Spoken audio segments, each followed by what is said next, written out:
the FA Cup final. It's time to join Desmond Lynham, your guide to tonight's big match.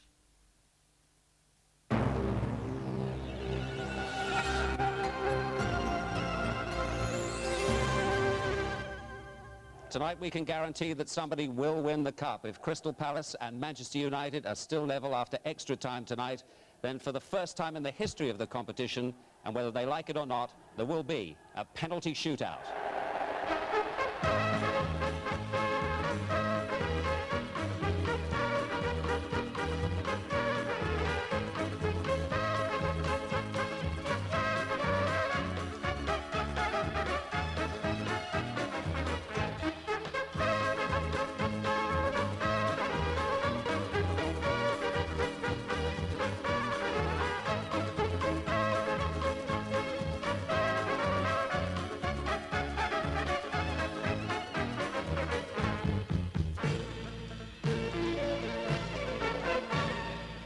Welcome once again to Wembley, where the very last chapter of this year's FA Cup competition is about to unfold. It's been a wonderful story this year, with 22 goals scored in the semi-finals and last Saturday's match alone. And the extraordinary news here tonight for this replay is that Manchester United have dropped their Scottish international goalkeeper Jim Leighton, and Les Sealey, on loan to the club from Luton Town, there he is, plays in his stead. Well, Jimmy Hill and Bob Wilson will have their views on proceedings in due course, but straight away it's to our match commentators Trevor Brooking and first John Motson. Thanks very much, Desmond. Good evening, everybody. Well, apart from that goalkeeping story, and more of that in a moment, two other big differences tonight. One already apparent, the strip that Crystal Palace are wearing, which was only delivered today to their hotel. And the other thing that you'll also notice, I'm sure, at home is the volume of both sets of supporters. Both clubs were allocated 26,000 tickets for tonight. In Palace's case, you can tell by the balloons, that's 12,000 more than on Saturday, and 20,000 tickets were on sale here at Wembley on Sunday. So plenty of those went to genuine fans, especially obviously London-based people. So not many neutrals here tonight, making it essentially a real football occasion. At the end of which, by hook or by crook, or by penalties, the FA Cup will be presented by His Royal Highness the Duke of Kent. The two managers kept their team lineups as secret as they could until just before the kick-off. We'll have a check for you in a moment, but Palace followers may like to know that they're unchanged, with Ian Wright as a substitute. And as Desmond has said, the big news from the Manchester United camp, the appearance of Les Sealey. Steve Coppell there. Just let's straighten out one thing about the managers before we start tonight. Not, in fact, the youngest ever Cup final manager. Stan Cullis, here in 1949 with Wolves, was a year younger, would you believe? But Steve at 34 with the smart buttonhole, getting ready for the protocol of the national anthem as His Royal Highness, the Duke of Kent, comes to the touchline. It's a lovely evening, and the full flavour of the FA Cup already apparent, with the crowd in good humour.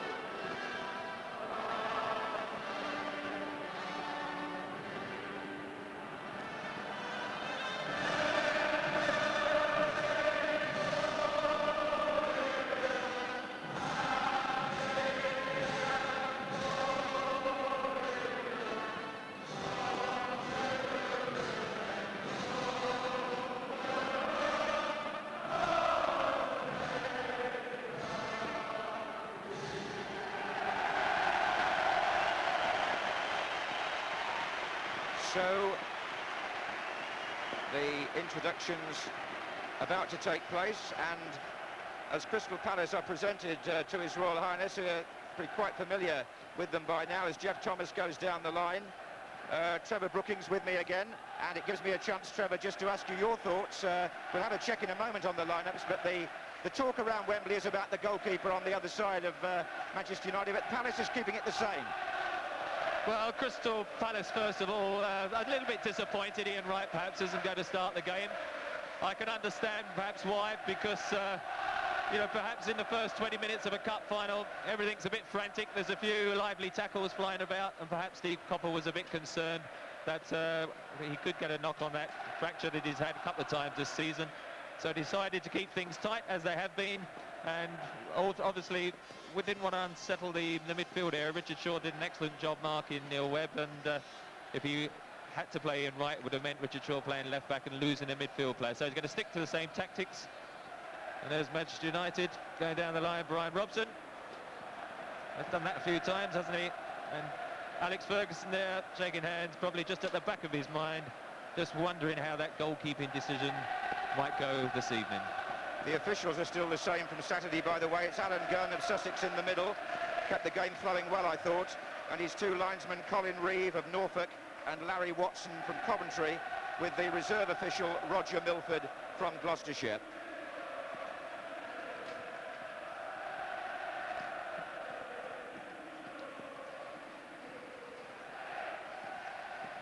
So the teams break, and we can now take a check on the numbers and the lineups. And as I said, Crystal Palace are absolutely unchanged. Steve Coppell electing to keep Ian Wright in reserve on the bench, even though he played him in a practice match yesterday. So Phil Barber keeps his place wide, having come off on Saturday, and we'll see the tactical formation unfold when the game gets underway. But it's the same two substitutes, Wright and Madden. As for Manchester United, well, Alec Ferguson made up his mind before today, but kept it a tight secret, especially from the morning papers. The 10 outfield players are the same. Gary Pallister is fit after intense treatment on his ankle, but the big news is that Jim Leighton is dropped. And Les Sealey, on loan from Luton, after only 2 senior matches this season, both for Manchester United, at 32 years of age, gets a surprise call-up, although he has played at Wembley before for Luton in the Littlewoods Cup and the Seamod Cup finals. And I suspect one of the people surprised by that decision may be our own Bob Wilson, an expert on goalkeeping. What do you feel about it, Bob? Well, I am very surprised, John. I think it's a bold, brave decision by Alex Ferguson. It'll be seen as a good one as long as United win. One thing Les won't lack is confidence, I can tell you that. I coached at Luton for a season, and I found him to be, well, to have a tremendous air of self-belief. He has an arrogance, he's a bossy character, which is good as long as he's in form. Ironically, he didn't play particularly well in those 2 Wembley finals, but Les is such a confident character, he'd even tell you that in his career he should have had representative honours. I feel very sorry for Jim Leighton, and unless he's injured or ill, I would say his United career is now over. Yes, I'm sure that's a story that will be followed up very closely, Bob, tomorrow, because it puts Scotland in a peculiar predicament for the World Cup, Trevor Brooking, doesn't it?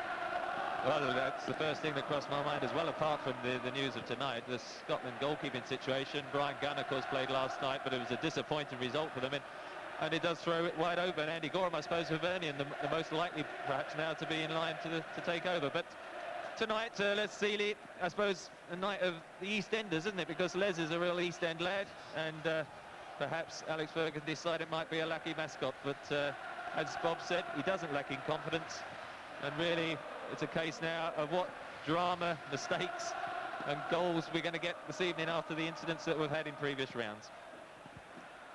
Just to remind our viewers that we have extra time tonight if the match is a draw after 90 minutes, and then, as Desmond said at the start, we would go into a penalty shootout, which has never happened in an FA Cup final, although it's happened in most of the other senior competitions across the world, and the referee and linesman will obviously have to be aware that that's an ongoing possibility. Although, strangely, in the Wembley replays before in the FA Cup final, 1981, 82 and 83, there was a penalty in normal time in each of those games, and they were all settled within the 90 minutes.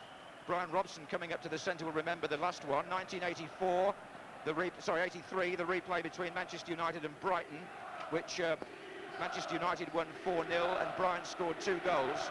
There was a penalty that night from Arnold Muren, and the Manchester United captain, hoping to become the first man to lift the FA Cup 3 times at Wembley. And Gary Pallister's fitness battle was won after a lot of work by the physiotherapist Jim McGregor. I don't think Gary was out of Jim's room for the last 48 hours, but they finally got him ready. Mal Donaghy was standing by but wasn't needed in the end. So we'll see how Pallister goes tonight. And somewhere or other, there are so many balloons on the pitch that they're going to have to get rid of those. Now then, the tension on the face of the Manchester United manager perhaps reflects just how hard that decision was. To drop a goalkeeper who played in so many Scottish Cup finals for him, in the European Cup Winners' Cup final as well, the first choice Scotland keeper at the moment. He played in the last World Cup, Jim Leighton. That was a major decision by Alex Ferguson, and on it may hinge an awful lot of futures. We shall have to wait and see.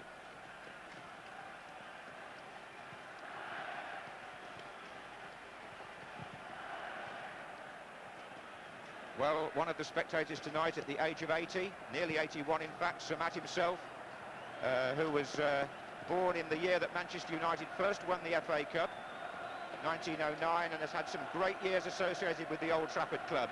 Will he see them win the cup tonight, I wonder, for the 7th time, which would equal the record?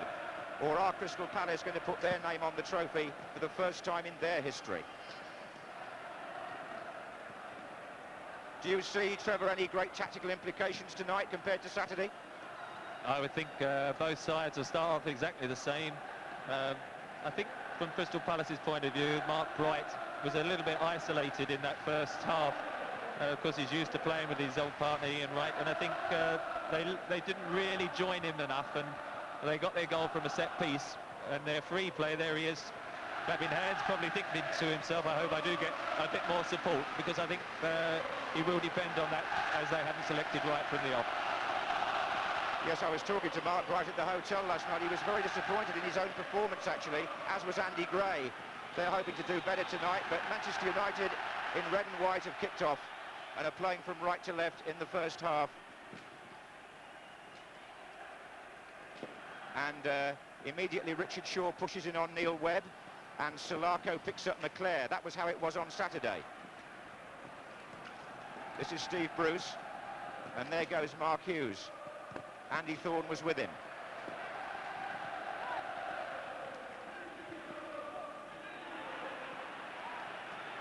That's the first foul of the night, and it was Steve Bruce who felt it.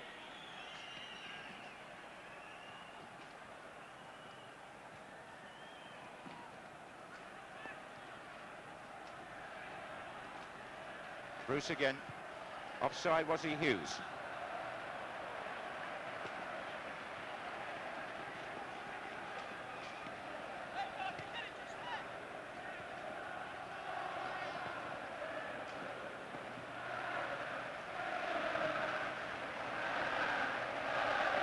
Palace with Barber on the left and Gray on the right.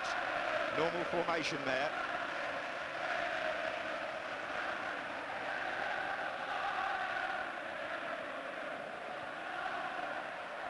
And terrific crowd noise at the moment inside Wembley.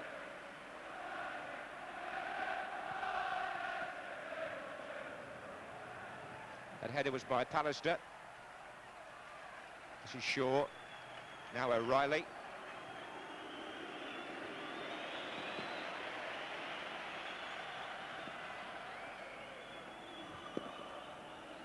Well, just Mark Hughes at the moment up there for Manchester United. The others have all dropped back into midfield. O'Reilly. Looking for Gray, looking for Bright.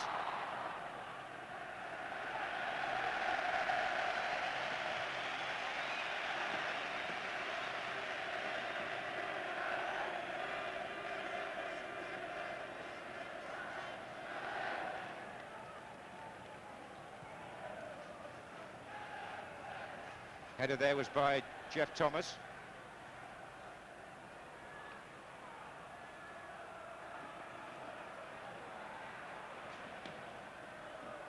This is Robson.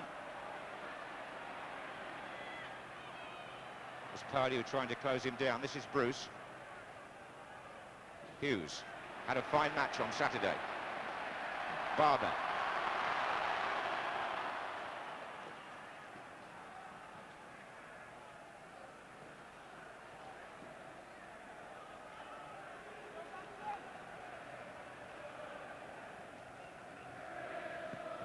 Ince. Phelan. Webb looking for Wallace. Flags up. In fact, the linesman was flagging for a foul up there where Wallace was, but the referee, I think, was already pulling play back deeper for an earlier offence. So Gary Pallister has made his way forward. Here's Robson. Bruce. Pallister. It was Andy Thorne who came round the back to clear for Palace.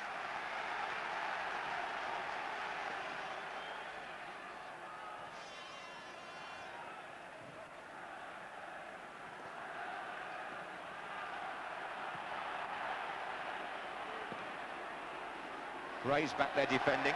So is Pemberton. Oh, a little bit off the ball. Gray and Hughes behind the referee's back. It's not to say he didn't see it. He turned quickly. This is Webb.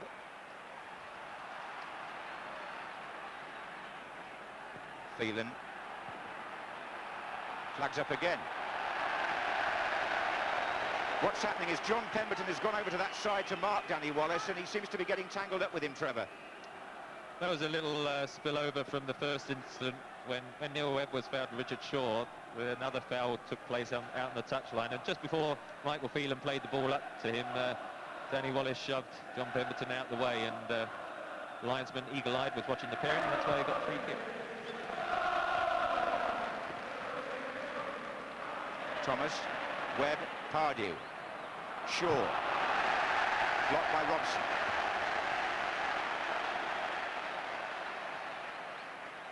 So 5 minutes gone.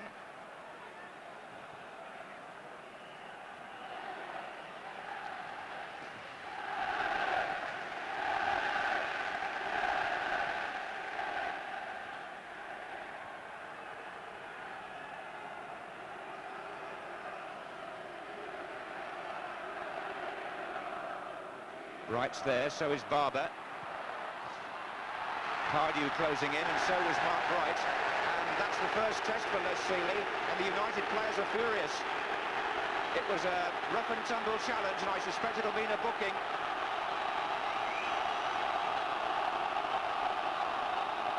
Mark Wright was the player who went in, and heavily he did too, and Les Sealey's stunned before he's really had a chance to make a save or get a feel of the ball.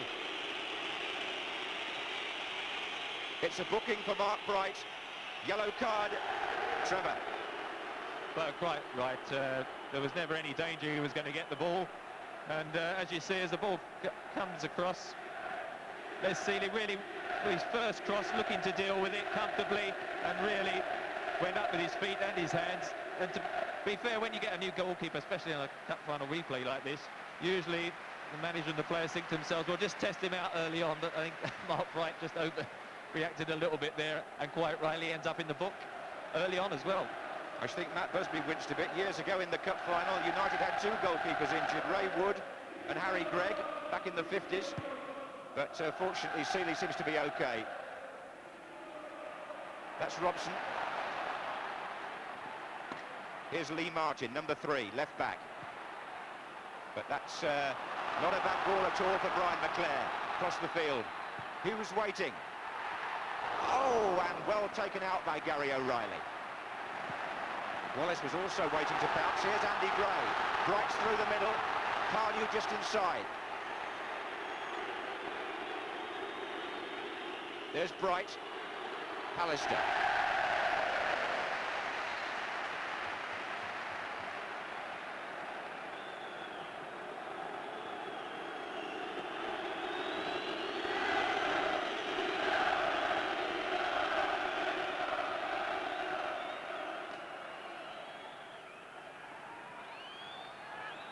And Bright's up with the keeper again, and Les Sealey does well to hold on. They're really trying him out, aren't they? Putting a lot of nervous tension on him and shaking him up in the first few minutes. It's clear that that's a Palace policy. It's not strictly legitimate, but it's a test of nerve for Les Sealey, who, as I say, hasn't had much first-team football this season. Hasn't played at all for Luton, it might be said. But the two games he did play for Manchester United, both were won, so that might be an omen. Hughes, McClair.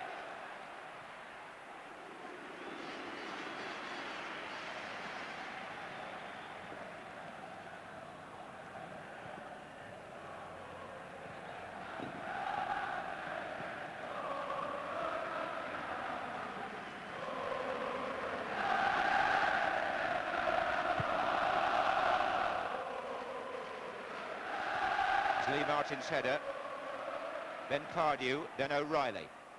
Looks for Bright. Pallister. Oh, well played, Robson.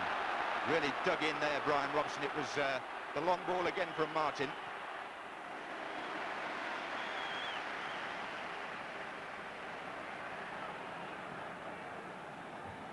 O'Reilly. Bright. Thomas.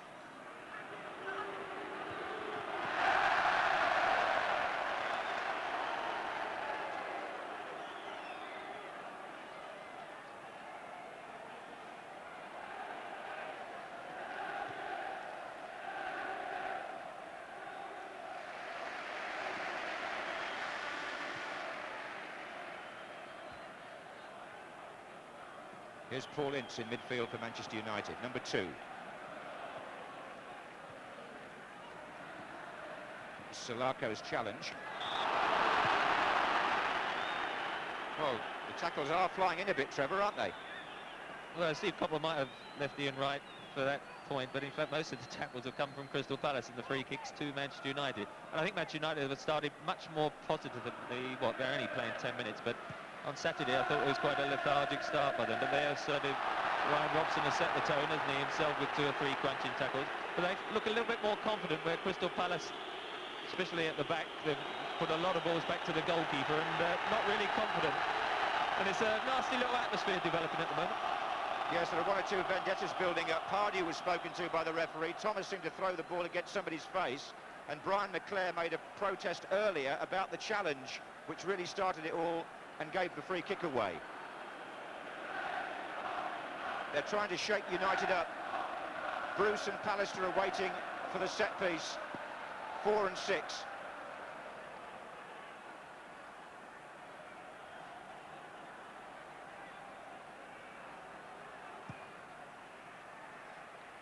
That was Pallister, but he was knocked out of it, rather. Here's Martin. Robson, who's very busy in midfield or early on. Oof, that was a clattering tackle by Lee Martin as well, but they're helping him up, so there's no hard feelings there.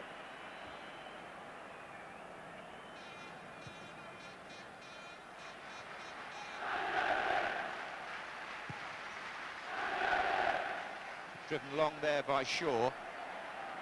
It's a Palace throw.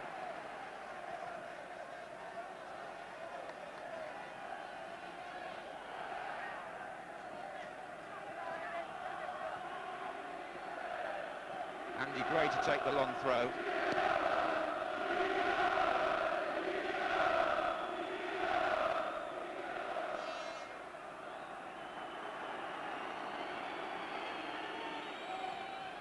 Looking for Bright. Goal kick. Well, he has got some distance, hasn't he? There he is jogging across. He didn't go past defenders as I expected him to last Saturday. I think he'll be trying to do more of that this evening, but certainly those long throws are almost like a corner kick or a free kick. He gets great distance and great speed. They don't just hang in there, they go across very fast.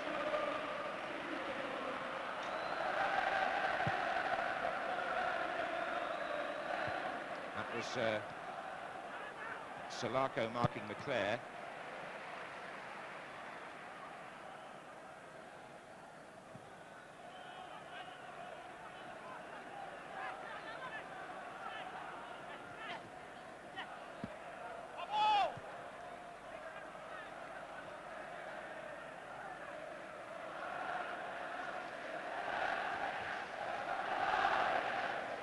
There's Hughes.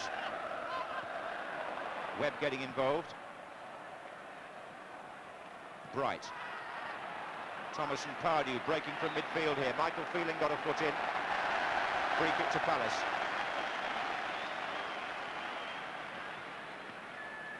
Well, Gary O'Reilly is being urged to go forward.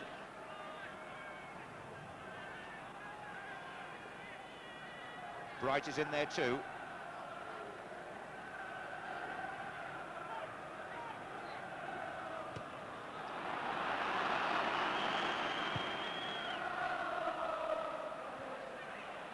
Pardew, Gray. Still Andy Gray. Bright pulling away a bit in the middle. O'Reilly. Solako. Got robbed. Hughes. Leclerc on the right wing, Hughes on the left now. Wallace in the middle. They want support from midfield really, but it's still Wallace. And the support wasn't close enough. Pallister. Ince. Pallister again.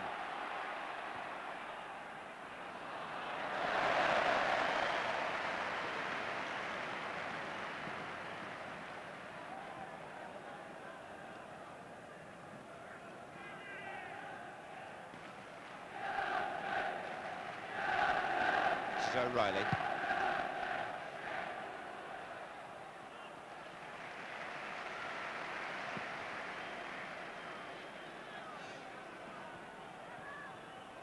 Robson, so much hinges on him tonight, looking to lift himself again on the big occasion. Hughes gets bundled over.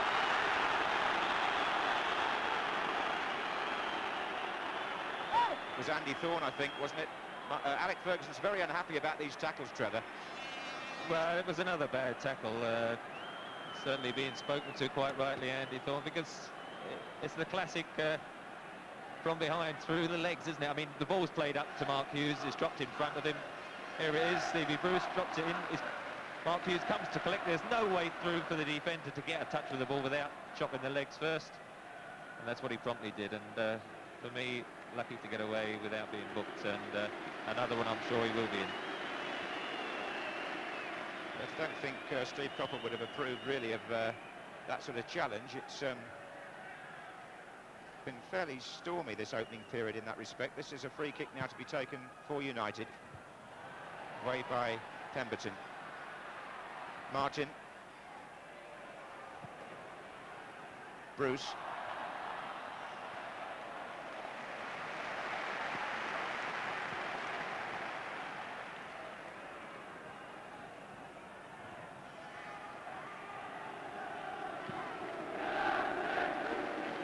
Here's Robson. Pemberton. Corner, was it? Yes, it was out.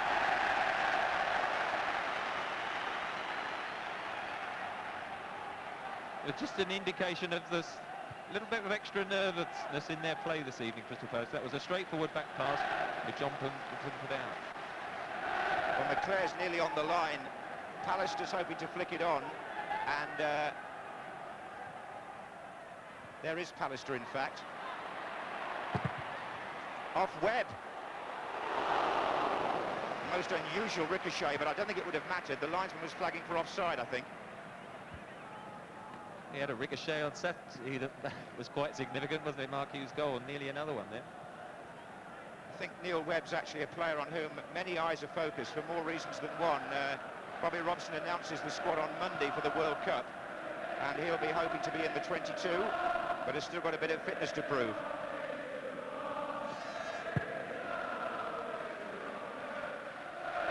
Robson. Barber.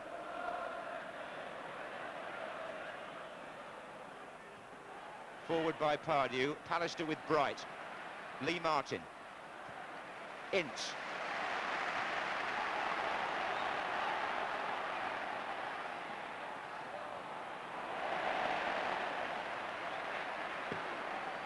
That was what you call a first aid ball from Paul Ince to Danny Wallace. And Danny Wallace, I think, is just letting Paul Ince know he wasn't too impressed.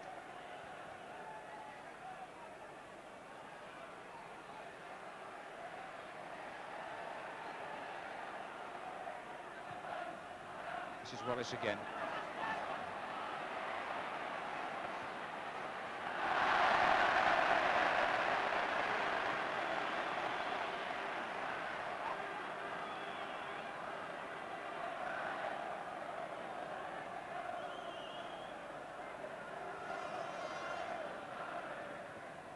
Bright trying to get in front of Martin. This is Pallister.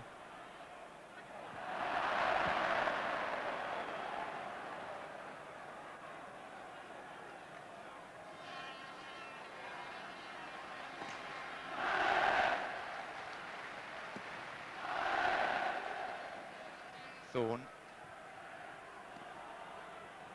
Good running by Pardew from midfield, but the ball didn't come through to him. O'Reilly. Offside. Bright. The Crystal Palace play really at the moment is very predictable. You've got Mark Bright, lone figure up there. They're trying to hit him with a long ball all the time, whereas Manchester United building up much better this evening from the back through the midfield, and definitely a contrast tonight in styles of football, which wasn't there on Saturday. Yes, there's a more measured build-up, isn't there, about the United approach. That's Ince, but it wasn't very evident there. It's a question, really, whether they can lose their markers up there.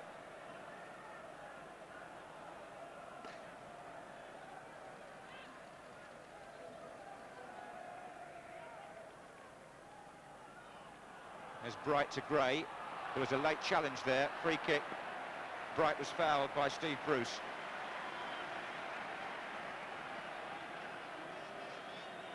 Bobby Robson, second row from the back. He's made the newspapers today. My Dutch colleague, who's broadcasting for their national television station, seems to think there's some truth in the story about the possibility of PSV Eindhoven. Anyway, more of that another time. Les Sealey's got other things on his mind. A set play for Palace. Right in the thick of it there, Gary O'Reilly and Mark Bright.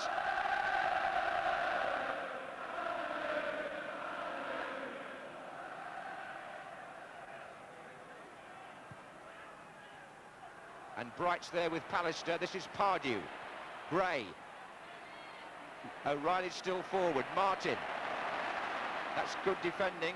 Webb played it a bit short, though. Fayon, says Alan Gunn. Bright's making ground in the centre. It's too long for him. Webb. That's a good ball. McClare. Webb again. Ince. Oh, that's taken. That's offence number 2 for Alan Pardew. That's got to be a booking, surely. I think he knows.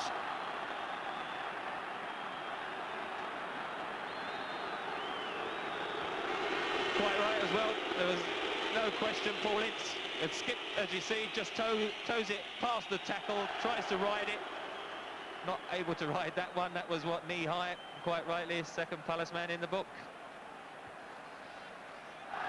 Well, they've got to be very careful here, because that's 2 players early in the game on cautions. And that was unforgivable, really, that challenge, because Ince would have been away. This is Martin to take the free kick for Manchester United. Short. Phelan. Hughes, a good header. McClare. Number 7, Robson. O'Reilly. Ince. Already there's been some pushing and shoving as a free kick again. And this is getting all a little bit bad-tempered, Trevor. It's a pity, really, because Saturday's game was played in such a good spirit.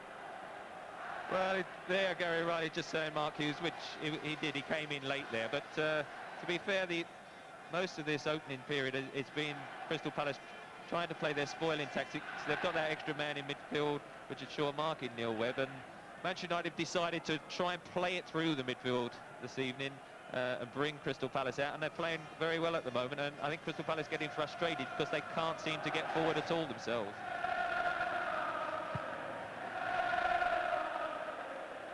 That was on by Gray. Barber's in there.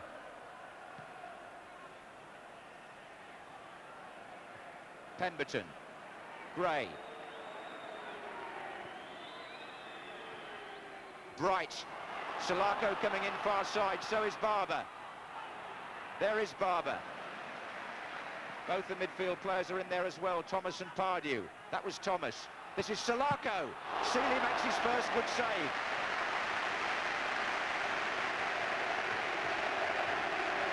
But he's got to work hard now at the set play.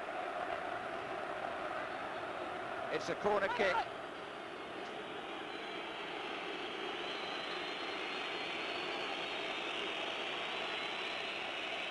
Now Thorne and O'Reilly have taken up the near post positions. Barber's on the goal line. Here's Bright. There's Barber. Thorne goes in with O'Reilly. Can Hughes break? Shook them off well. United are away with Ince. On the left-hand side, Neil Webb, number 8. And Ince has made a terrific run through the inside left position, but well checked by 2 defenders. Robson. Martin. Webb again. Not the cross that he was hoping to produce as Pemberton challenged.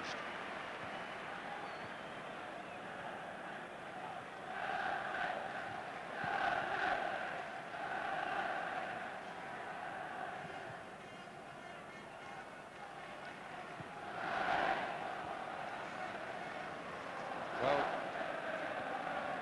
there's the young man who came on with such devastating effect on Saturday, Ian Wright, but back on the bench to start tonight. Bright, Barber. Bright goes again, handball was it? Free kick given.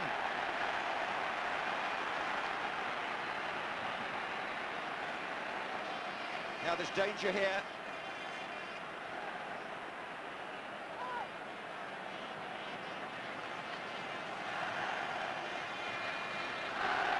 Jeff Thomas and Alan Pardew and Andy Gray gathered round the ball. Gray would love a strike. 20 minutes gone and he's placing it.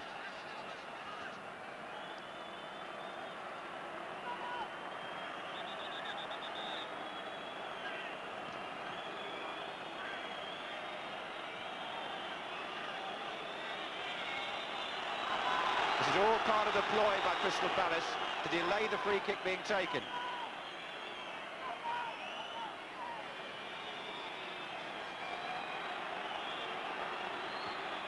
And it's Gray! Oh, saved by Seeley's legs! That's a good stop. It may even be a brilliant stop. There's a foul anyway. Now Palace are protesting because it seemed to me that Jeff Thomas was fouled. Now what's Alan Gunn given? Or was there an earlier offence? Or is it merely a throw-in? Crowd still buzzing with the save. It was Thomas who was fouled. It must be a free kick surely, which it will now be. And Barber to take it. Now they've got Thorne still in there and O'Reilly. And Bright.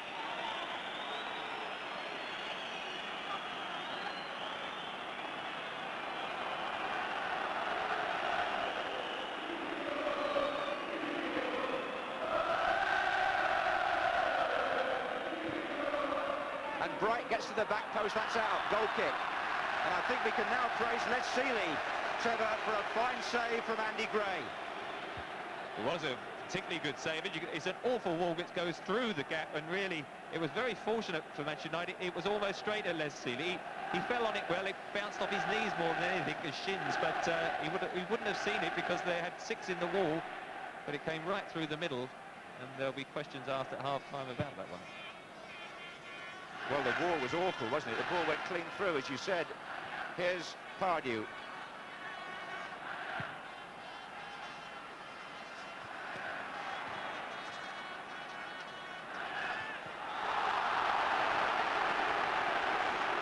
Another free kick. The rhythm and the flow of the game is being constantly interrupted. But doubtless Seeley will gain some assurance from making that save. And maybe the men in front of him will too when they turned round and saw what happened.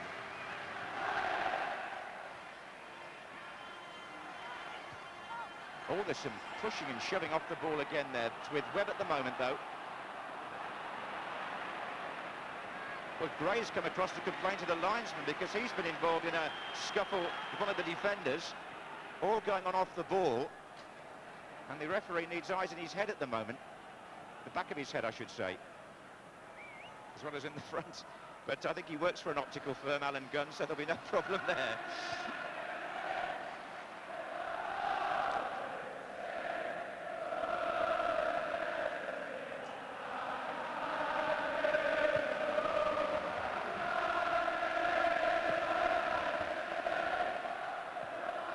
It's O'Reilly. Gill. Just give me the time again. They were about to take a free kick.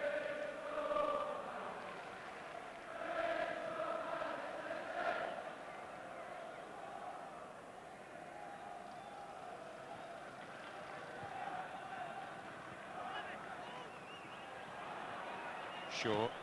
Oh, a mistake, McClair. Chance for United. Wallace! Offside anyway.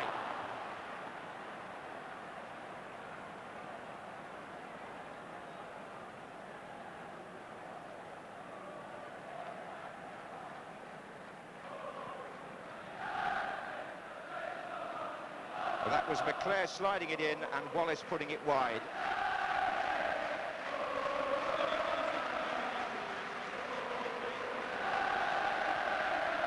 It was, in fact, Danny Wallace who was offside. Brian McClair was okay, but it was a dodgy back pass, wasn't it, Richard Shaw? Was indeed. And with half an hour gone then in this replay, the score is 0-0. And a good moment between Les Sealey and Andy Gray.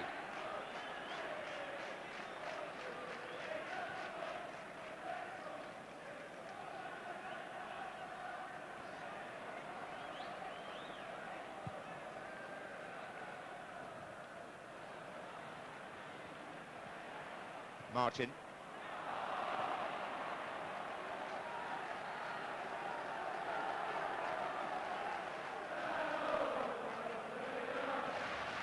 So, quarter of an hour left in the first half.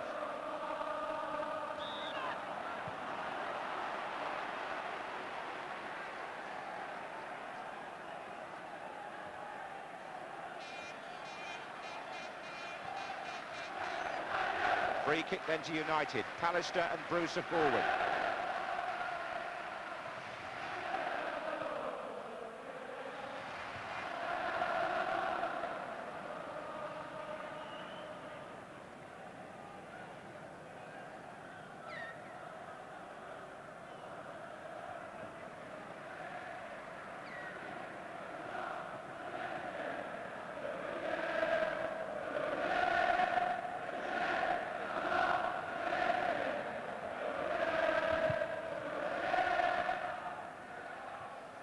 On by Bright, there's Gray. Sulako's up there too, that's Phelan. Now Thomas.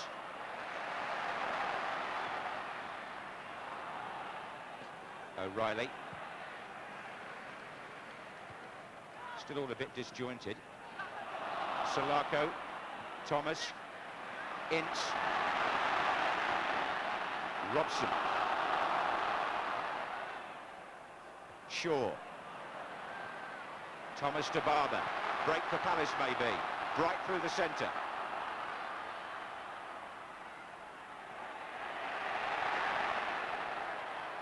Sulako. Bright still waiting in the middle as Sulako takes on Bruce. And Bruce brings him down. Free kick. Oh, referee says no.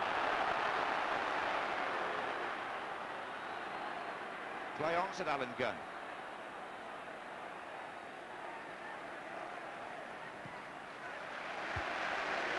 Well, that was definitely a free kick. But at the moment, Crystal Palace, the last few minutes, just come into it a little bit more. And I think Manchester United just got a bit niggled by some of the tackling and have allowed themselves to indulge in it and try and mix it rather than concentrate on playing their football as they were for the first 25 minutes. That was what was frustrating Crystal Palace, and that's what they've got to get back and do.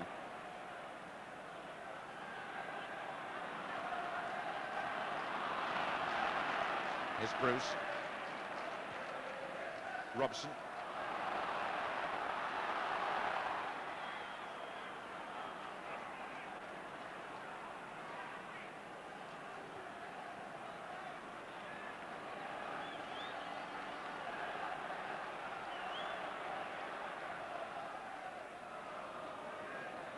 O'Reilly with Hughes.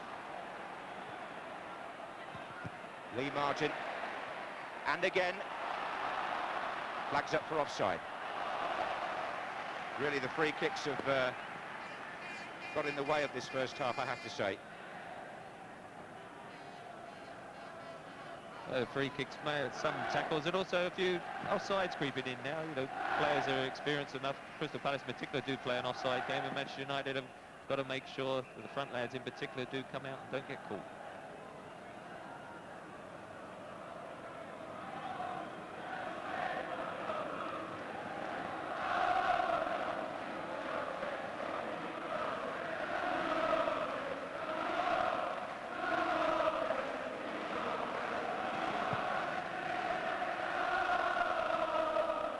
Bright's header on. Barber was hoping to feed on that. So someone's brought the lucky mascot along for Manchester United.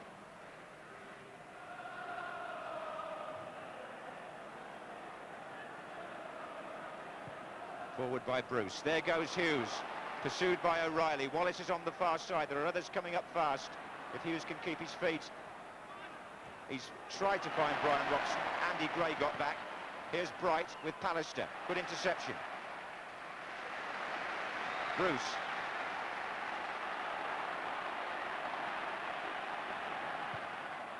And Robson's in there. And it came off O'Reilly. Ince tries to make it. Oh, that's a bad challenge again. Andy Gray.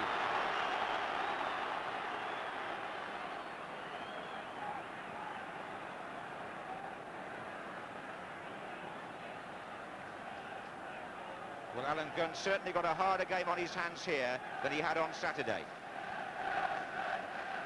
It's a free kick to United. Pallister has moved up, so has Bruce.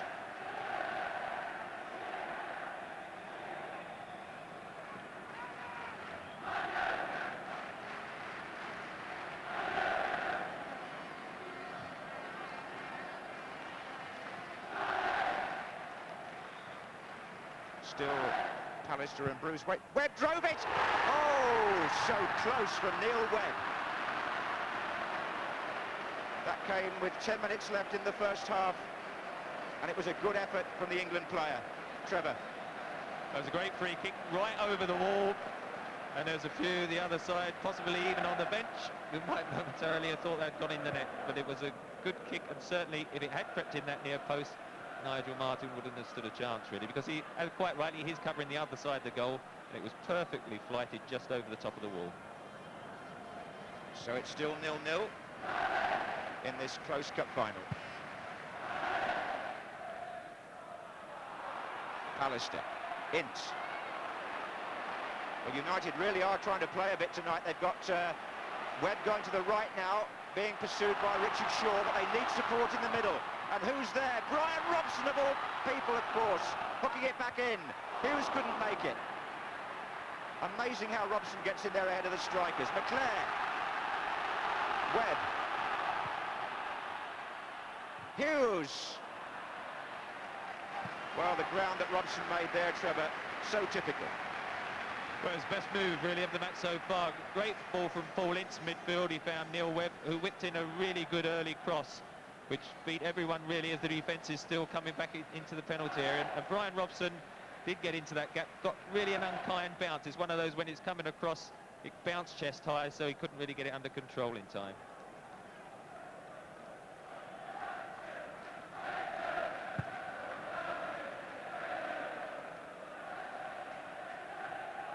Sulaco forward.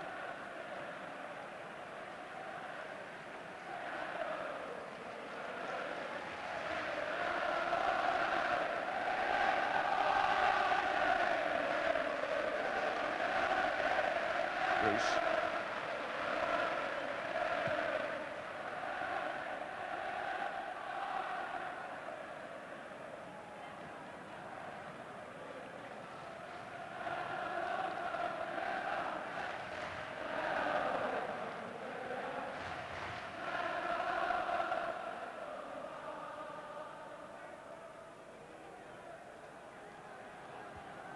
O'Reilly.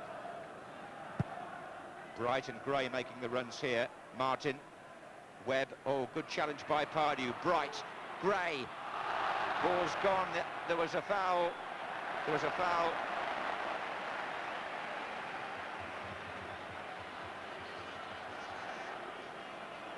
Seven minutes left in the first half as Andy Thorne and Gary O'Reilly make their way forward for Crystal Palace. Bright's in there too.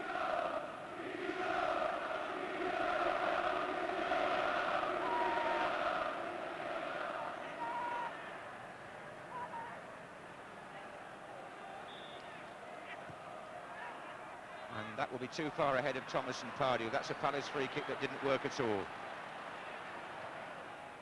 Ince.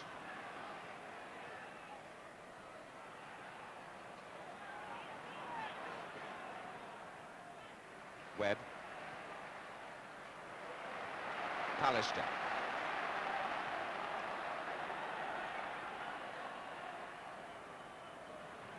Hughes. Robson. Ince. Webb out to Phelan.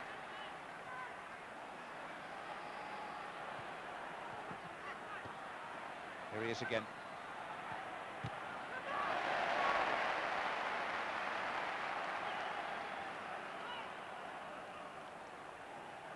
And here's McClare. Webb. And again. Corners United.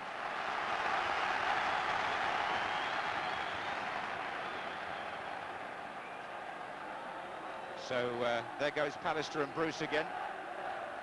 Webb to take it. McClare's gone short. Pallister. And fairly easily claimed by Nigel Martyn.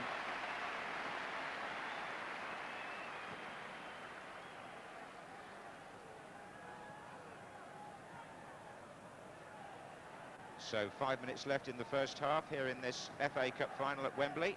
Steve Coppell's team still locked 0-0 with Manchester United.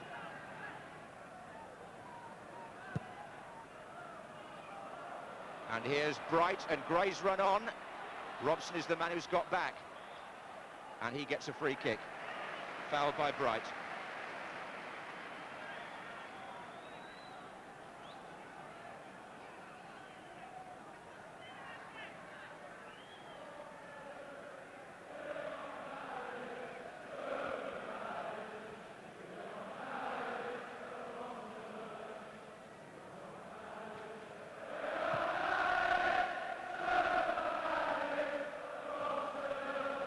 So Riley.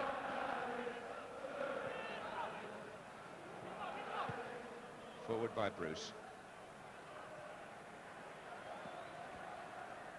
Well, what with 4 minutes remaining, half-time is still something of a stalemate. And I suppose Stevie Coppell will be thinking of Ian Wright, but whilst his midfield and tactics are nullifying Manchester United and keeping it 0-0, he might be tempted to persevere, but there's no doubt that their options when they're trying to clear it from defence are very limited. And there's Mark Wright waiting and hesitating, hoping somebody's going to join him. Really, he is their only outlet, but they're finding it difficult to get the men supporting. Well, it was a foul on Bright by Ince, so it's a free kick to Crystal Palace. O'Reilly has made his way forward again to join Mark Bright. Andy Gray's in there too. Salako to take it.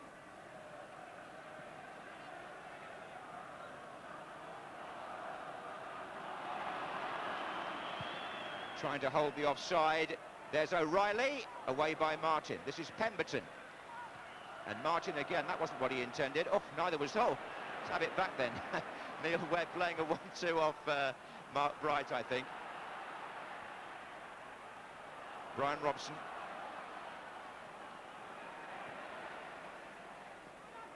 Ince. 3 minutes left in the first half. Free kick to United. 0-0. Ince to Phelan.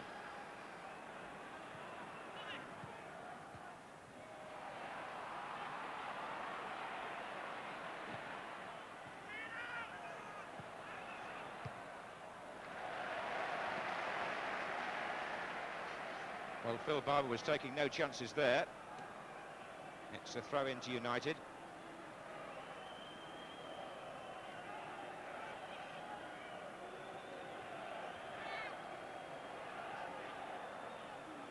Webb. Manchester United has certainly put together the better attacks. There's a couple of minutes left in the first half, but as yet no sign of a goal.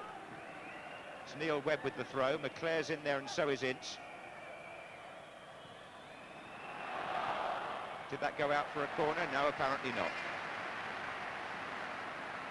As you say, they've had most of the possession, Manchester United, but probably Les Celia's had to make 2 or 3 more saves. Crystal Palace's set pieces have conjured up probably the free kicks, the nearest we've had to a goal. But Nigel Martyn hasn't really had a clear-cut save that he's had to make. Fair comment. This is Pemberton. Good challenge by Danny Wallace. Pemberton back at him straight away.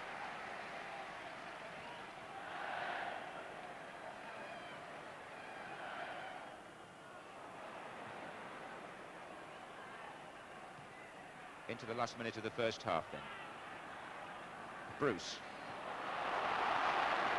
Phelan. McClare's made a run down the right, but that's not a good enough ball to find him.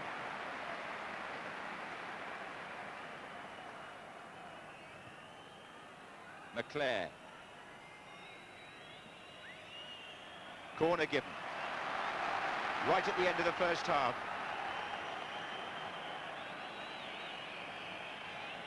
Phelan's leaving it for Danny Wallace.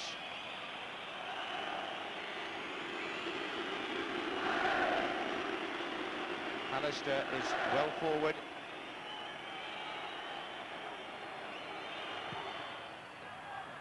Bruce is in there. Here's Ince.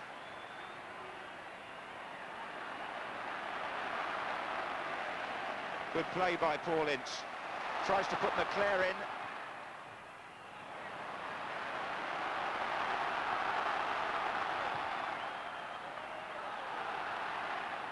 And Seeley waits for that to come through quite comfortably.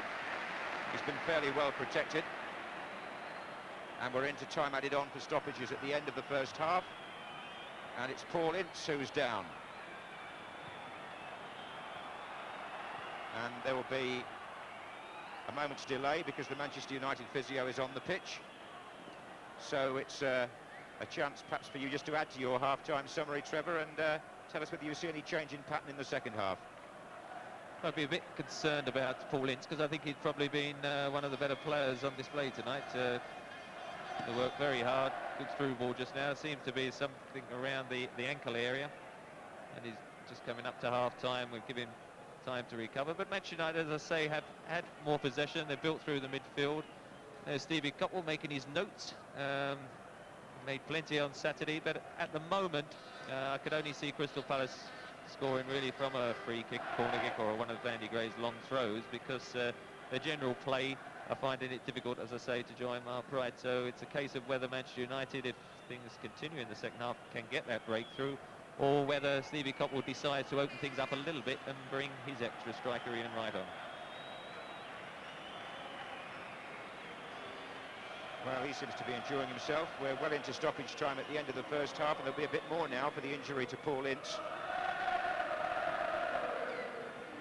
That's as the camera looks across from the far side by the Royal Box, and of course it's from there that the cup will be presented tonight in some, or to one of these two teams, whatever happens in the second half, or indeed in extra time if we have it, with the possibility of penalties still looming large. Here's Robson.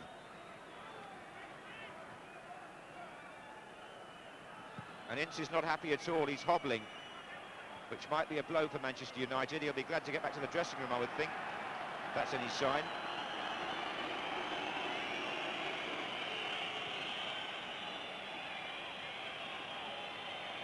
Here's Webb.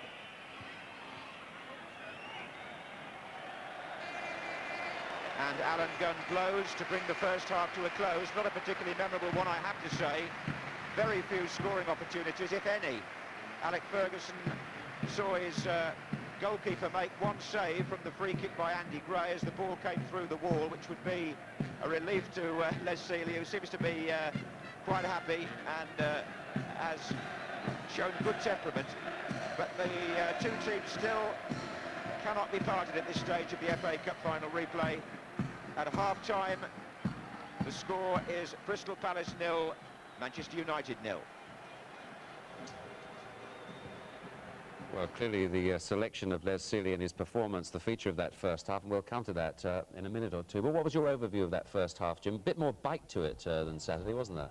Yes, there was, but I mean, what happened, and it's not an accident that the first half has been what it has been, and it wasn't an accident on Saturday. Both sides commit only one player up front, and they pack the midfield, which means you're going to get more collisions. I mean, we've come through the 4-3-3 to 4-4-2.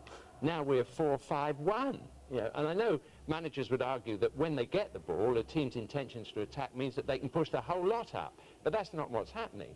You're getting, you know, the sort of football we've seen, a lot of collisions, a lot of free kicks, a lot of fouls, and it's the best moves have come from dead ball movements. How many fluent passing movements have you seen in the course of a game in that half? Not very many, and neither will you if teams start to play in the way they do. I'd like to make them run from King's Cross to Wembley before the match started, and then they wouldn't be able to run each other to death. Bob, you were fairly critical on Saturday about Manchester United's approach in the first 20 minutes or so of the game. You couldn't criticise them for lack of commitment today, I should think. No, in fact, I think they're less intense as well. Even people like Brian Robson on Saturday, I thought you could see it on his face. It was almost a nervousness, or whether it was the fact that they were so much the favourites. And tonight they're playing with a lot more composure, I believe, although, as Jim said, there are a lot of free kicks. Strangely, though, although they have a lot of possession, as Trevor Brooking made the comment, it's Crystal Palace who've had all the chances, really. Yeah. Only one free kick, and Nigel Martyn's not had a save yet. Indeed. Les Sealey has had a couple of saves to make, and he's brimming with confidence after them, isn't he? But let's take a look at the first one. Well, he started with 2 good catches, and then he had this shot, which was really a dream, I think. Again, started from a dead ball movement, you see, before the ball comes down to Salako. Great shot, actually. Palace are very good at doing that. He didn't take a chance and catch it, Bob, and said, let it be safe just behind the line there. But again, this was from a dead ball movement, half a clearance, and there's the shot, swerving inside the post. It was going in, and Les Sealey said, well, I think, Bob, you would have saved that, wouldn't you? I'm not being unkind to my old mate Les. It was a simple save, whereas the save from the free kick was an absolutely extraordinary save, because he didn't get a good sighting. There were bodies all over the place, and he did what goalkeepers should do if they're in trouble. He used his body as a barrier. It didn't matter whether he saved it with his backside, his ankle, his head. He kept it out. He kept it out, I think, with something like his shin. But there was virtually no sighting for it. Trevor made the point about the wall was in some disarray there. Yeah. Well, it is. It's a great strike from Andy Gray, and it really is. You've just got to think of it as a goalkeeper, just as a barrier, really. But the wall led him about that. I think he's won that ball very cleanly. I know there was a Palace thought that might have been a penalty, but here you see right through there, and it's a terrific save by that. It's an improvised save. It's not one that's in the books that says you've got to get your hands in a certain position. You just keep it out the back of the net and you're doing the job. And he got off, as Jim said, he got off to now, just have another look at that. I think he played through for the ball there. Well, I think I wasn't looking at that closely, to say the truth, at that moment, but there it is now. Well, he hooked his leg, didn't he? Yes, he was going outside the penalty area. It would have been arguably a penalty anyway, even if it had been given as a foul. But was the attempt for the ball? Probably was. But with Les Sealey, what's so funny about that is to see him, after his team has allowed the ball to come through the block, the old Les Sealey, not playing like as he has today, would have gone shaking his fist at that block, but he's so happy to be there on the field with a chance of a medal. You know, I don't think he's having the best time of anybody out there. At the end of his career. We've seen a couple of extraordinary incidents here on those 2 high crosses. I mean, if those had been in on Jim Leighton in his current lack of confidence, shall we say, it would have been a real tester. But Les went out there. Not only he hung on to them under pressure, and then after he'd cleared, even after he was injured, he turned round to the crowd, and we could see it because we were up here, and he was going to all the United fans, and he was pulling faces out. I mean, it's amazing character. Let's have a look at Neil Webb's free kick now for United. It was a good one. And yes, it was. We thought it might have been in at one stage. Well, yes, it was one of those from the other angle that looked as if it was in, but I think Nigel Martyn had it covered. I would say that. The goalkeepers' union, the post and bits outside it are always never going to be beaten by that. He had it covered. It was a very good free kick, and I'm sure Neil Webb will be in Bobby's Robson's 22. I'm a little bit surprised, you know, Des, from the United front. Mark Hughes did it all by himself on Saturday and did it wonderfully well. But I think, like Wimbledon when they beat Liverpool, they created a shock, what they did with Dennis Wise, and it's now history that. I tonight would have expected really another man stuck up front alongside Mark Hughes, possibly Brian McClare, but something that created a real problem for Palace, and there's no problems for them at the moment. Right. Well, we've got 1 or 2 members of the intelligentsia behind you there, Bob, so we'll move down now to one of the great heroes, the folk heroes of Manchester United. Bobby Charlton is with Barry Davies. Well, Bobby, we've heard what the committee feel about it, what the uncommitted feel about it. What do the committee feel about it? Well, it's never really been a game, has it? It's not really got going. It's what you expect Crystal Palace to do, what they've done. They've got behind the ball whenever they've lost possession, and whenever they've got near the goals, they've created free kicks for themselves, and it's caused us a couple of problems. What we've got to do, I think, is that you have to forget all the physical.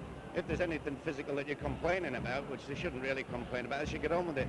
But they should get the ball down. I mean, this is a beautiful surface for playing on the floor. So that's the way we play when we play well. And I think that's what we've got to do. And I've no doubt that's what Alex will be telling them now. But it's very, very hard watching it, just trying to look at a good game when it keeps being spoiled and it keeps being stopped for all sorts of incidents. Not a great spectacle for the fans at the moment. But hopefully it'll get exciting on our side of home. The Andy Bowman's answered a few questions about British beef, didn't it? Yes. Yeah, it was tough out there, but it's a man's game, and you've got to get on with it. Sometimes we fall foul of referees by arguing a little too much, and you've got to get on with it. It is a man's game. Don't stop. Take it like a man and get on and do the best you can to put it right in the only way you can, which is to play good football and try and pop the ball in the back of the net. Talking about taking things like a man, an awfully difficult decision for Alex Ferguson, for Jim Leighton and for Les Sealey. Yes, I've been out of the country. I didn't get back till this afternoon, and up to then I didn't really know who he was going to pick. You can say that it's been justified in Les Sealey's performance, but it's a bit difficult to leave someone out, you know, who's a good professional and that a really top-class performance today would have made him forget everything that had happened last Saturday. But then again, that's the manager's job. They've got these decisions to make. He's made it at the moment. You know, it's been the right decision. Bob, thanks very much. Okay. I'm not sure Bobby thought a great deal of that first half. But what can we expect from the second half now, do you think, Jim? We've got some good players on the bench, and substitutes have played a prominent role in cup finals in recent years. Well, they have, and You've got Ian Wright. Well, indeed. You know, we would have liked Palace to have started with him. Apart from anything else, it would have put two men up front. And Bob said he'd like United to have started maybe with someone else or anybody up front, so that they've got two players to attack from and build attacks. I mean, it's no different from Saturday. The pattern is exactly the same, but it will be better in the second half because players will have less energy to run. You know, their stamina will be sapped a little bit, so there'll be more space, and they'll begin to make passing movements, and we might get a goal if we get a mistake, as we did on Saturday, from one of the players, and the drama will unfold. But if you look at it clinically, you can't really say, coming there to any young boy, you come and say, come and watch football played at Wembley. You couldn't say that there was anything there, really, that was spectacular. Maybe Ince a couple of times has just flashed into form. Bob, let's have a little word about Jim Leighton now. Not taking part in the match today. He's been dropped for the match. What does that mean for the future of United and for the future for Scotland in the World Cup? Well, I think for Scotland particularly, it's a desperate position for Andy Roxburgh, because we saw last night Brian Gunn had a great chance in the game against Egypt to impose himself upon there in that situation, but he had a fairly unhappy game. So from the World Cup position, I think it's really desperate. For Jim Leighton, I'd love to know where he's watching this game at the moment. I really think his career must be over at United. And I think it was sad for him prior to the final to hear that United had already sounded out for other goalkeepers, which is true. But as you say, Sealey was probably the right man because of brimming with confidence. Astonishing character. He's playing wonderfully well. He'll probably, at the end of the day, unless those two subs are brought on, I reckon at the end of the day, he'll save Crystal Palace's last penalty and then he'll score at the other end. It's even more important because of the penalties, the goalkeeper selection as well, because there's not much between the teams. There was nothing on Saturday. There's not been very much now. So there is a possibility of it going to penalties and it being Les Sealey, the hero of the hour, as you really predicted beforehand, but didn't have a chance to do it on air. I hope one of those subs come on. I hope one of those subs come on. It'd be nice to see them straight away. Both of them. Thanks, chaps. More from you in due course. Now let's enjoy a little music here at Wembley.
Well, the players have left the tunnel for the start of the second half. We shall see Manchester United emerging in just a few minutes. But while we're waiting, having had a chance to see again what happened after Les Seeley's save from Andy Gray, I do believe we had a penalty incident that needs to be looked at again. I actually feel, it's a personal view, Trevor, this on my part, that here we're going to see Jeff Thomas brought down by Brian McClair inside the area. And I think here there's a real clear-cut case for a penalty. I'm going to ask you whether you agree in a moment, but just watch this. The ball is in the area, the players are in the area. Now, did he play the ball first? Because I have to say this, a free kick was given, so the referee thought it was an offence. And if that's right, then it was inside the area, wasn't it? Well, I must just say, I didn't think there was any doubt that it was a free kick. As you see, the ball comes out, and Jeff Thomas will just nudge it away. He makes the first contact. Brian McClair then slides in, definitely brings his left foot down. And at the time, my initial reaction, as was the linesman, was it probably was just outside the area. But there's no question that, in fact, contact was inside. And I must say, although probably at the time, running away from the goal, there's not the danger. Strictly speaking, it brought down, it was a trip, and there's Brian McClair. At the time, probably very relieved, I should think, that it was given outside. Well, that's one talking point, isn't it? But there's another one involving Paul Ince, because he doesn't look fit at all to me. He's going to try and run that off, I suspect, because just look at that. And they'll be worried about that in the United camp. Robson's checking with him again. And Paul Ince is in trouble. I suppose, looking back on that incident again, because we have to be fair to everybody, McClair might say that he made a legitimate attempt to toe poke the ball away from Thomas, but it happened inside the area, and from the point of view of the free kick that was then given, it possibly should have been a penalty anyway. It's all history now. Ince is trying to shake off his injury, and Alec Ferguson is looking very concerned himself. And I just wonder if they're saying to Ince, just run around for a few seconds and see if you're all right. The substitutes are Mark Robins and Clayton Blackmore, as they were on Saturday. And Robson and the manager are going to have a conference here, because Ince doesn't look happy at all. And the England and Manchester United captain is obviously going to be asked for his opinion. The interesting selection, if he does come off, was whether he plays safe himself with Clayton Blackmore, does take a bit of a gamble and brings on the extra striker, Mark Robins. Maybe they'll give it 5 or 10 minutes, Trevor, and just see, because he's not going off at the moment.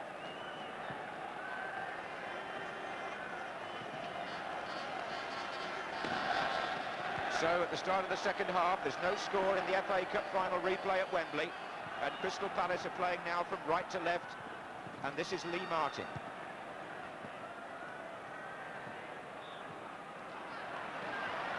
Free kick given, and Mark Hughes, Gary O'Reilly.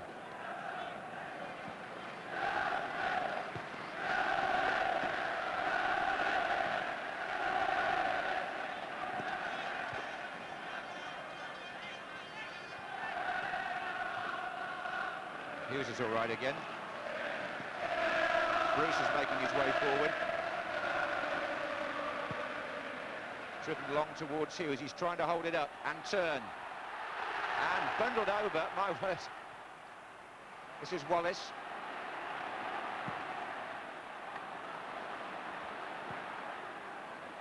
And there's a break on. If he can keep it in, and he has, and they're trying to get Thomas forward in the middle, and that's a good sliding challenge by Pallister to stop Bright.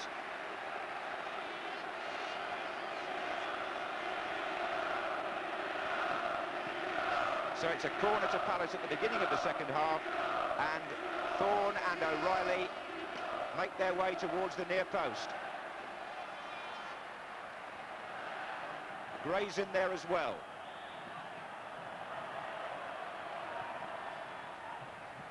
Gray and Seeley. Thomas wide again to Barber, and they're still queued up in the centre. O'Reilly's in there. Solarco. Brian Robson, the last man back. And now I think it's Mark Bright that's gone down, following a challenge by Steve Bruce.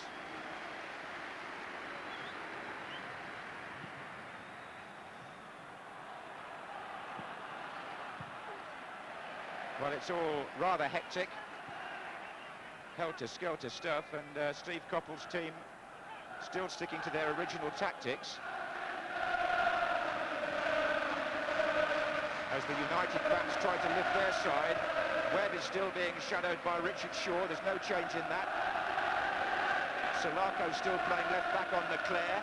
Pemberton still marking Wallace. This is Pallister.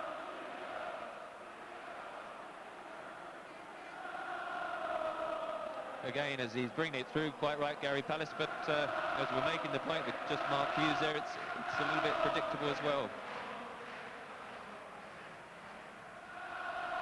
Bruce. Robson's to his left.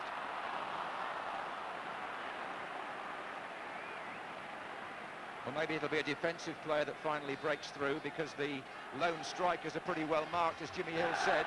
They've got to get people up in support. Significantly enough, it was Salako who's playing left back who had that good shot in the first half, which Seeley did so well to deal with. There's John Salako.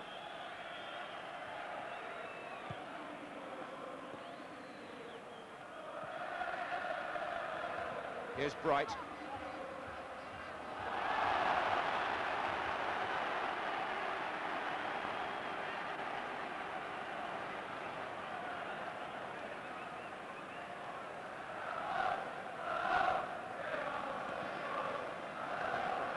So Gary O'Reilly able to go forward again here to support Mark Bright.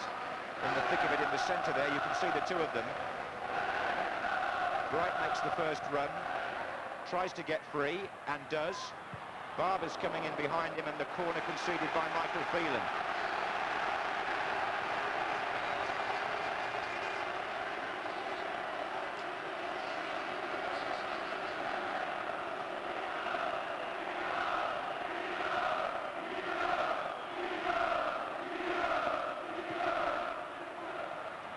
O'Reilly's up there, Ince with the overhead clearance, Wallace with a little flick, now McClare, and they've got players right and left, Manchester United. Phelan saw his opportunity, Mark Hughes screaming in the centre for the cross, and Phelan went all the way down the left, but he couldn't get the ball in where Mark Hughes was waiting. He was barking out there for an earlier ball. Quite right, it was the early ball that was on probably Michael Phelan, not on his favourite side on the left, and it would have been a long sweeping ball across the face of the retreating Palace defence that was required, and so favouring his right side, he decided to run with it. 5 minutes gone in the second half, it's 0-0. In the FA Cup final of 1990. Instructions are being passed out from the far side while Andy Thorne receives attention. Steve Coppell has been shouting to Andy Gray.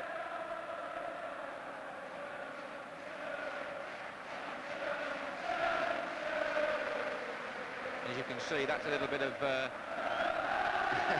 management skill. I think he's giving him a bit of attention, but actually saying a few words as well, and Roger Milford, the reserve official, has waved him back. Andy Gray saw the funny side of it.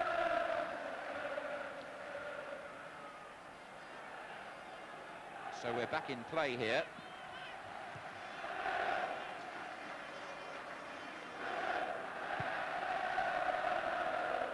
Martin.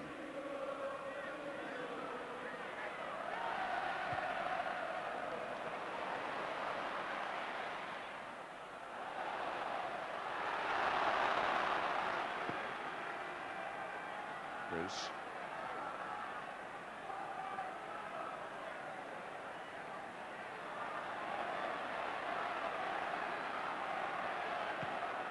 And there goes Hughes, trying to get behind Andy Thorne, and he has. McClare's in the middle. Oh, turned away by Gary O'Reilly. Hughes again. McClare's still there. Robson's in there too. Palace just saving themselves. It was a good move. Here's Lee Martin. Phelan. Good ball back to Phelan by Webb. Now Wallace coming near post. It's too long for Hughes and for McClare.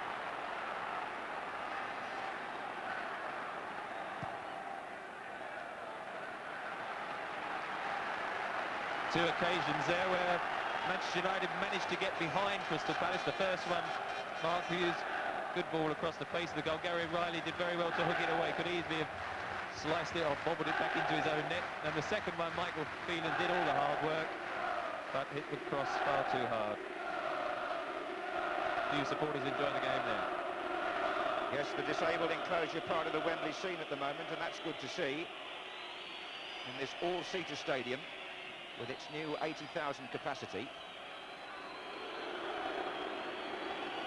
But there hasn't been too much to get them out of their seats up to now in the way of goal-scoring opportunity, although that last United attack did have promise. It was a good clearance by O'Reilly, actually. Here's Robson. Jeff Thomas, good play with his left foot. Ince challenging well as they scrap it out in midfield, and United come away with the ball. McClair. Wallace.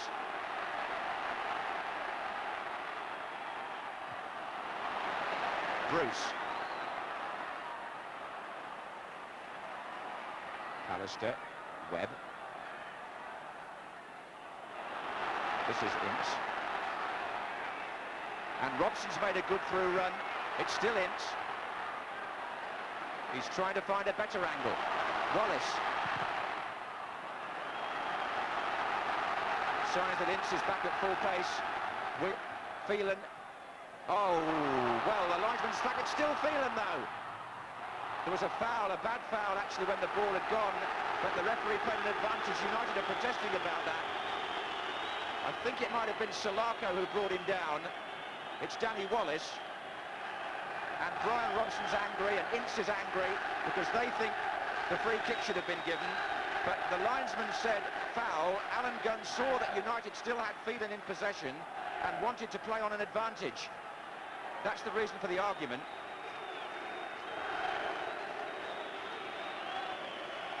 Now, Danny Wallace was the player who was hurt. Michael Phelan plays the first ball down the line. Now, there's the foul. But you'd see the flag up, but Alan Gunn says play on, and he was in a good position, Phelan, and United wouldn't have complained if a goal had resulted, so they can't have it both ways, can they, Trevor? I totally agree with Alan Gunn, the referee. There's no doubt Michael Phelan had a couple of yards away from his marker and just couldn't quite get this cross in, but he should have really made it perhaps tell more than he did. But it was a nasty tackle. Salako, Danny Wallace, who for me has had a disappointing game because he's really the one winger, the one wide person, and half a dozen times when he's had a 1-against-1, he hasn't been able to go past his man, and that's really what he's in the side for. 10 minutes gone in the second half. Webb with the throw. McClair's in there, so is Ince. It wouldn't fall for him. Webb. And it wouldn't fall for him either as Barber clears for Palace. Bruce. Square of him is Pallister. As United keep possession, they could work it out the other side if he can find Hughes, and he can. Oh, well, off. Dear, oh dear. Gary O'Reilly, that's another piece of gamesmanship, I have to say. Hughes was turning away from his man, and it was a foul, as indeed was the one that was booked in the first half. It's O'Reilly, he's not been cautioned.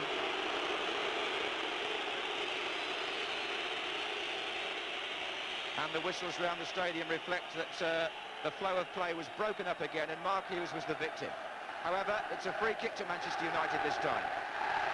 It's a test for Nigel Martin, maybe, as Pallister goes forward.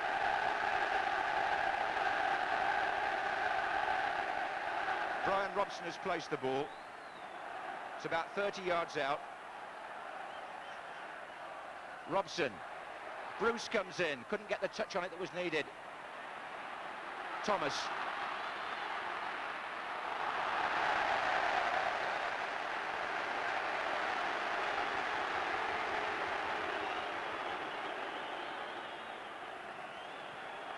Phelan.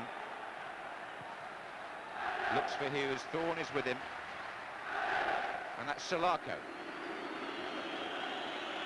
Mark Hughes looking back, but really he and his Manchester United teammates have got to make sure they don't get ruffled like they did for a little spell in that first half. They've got to keep playing their football, because at the moment it's Crystal Palace who are trying to do the spoiling tactics. not all the fouls have been one way. I have to be fair about that. Was a foul by Brian Robson on the far side. So it's a free kick now to Palace. There's the Palace bench with Ian Branfoot and Alan Smith alongside Steve Coppell, hoping maybe that Gary O'Reilly or Mark Bright can get on the end of this.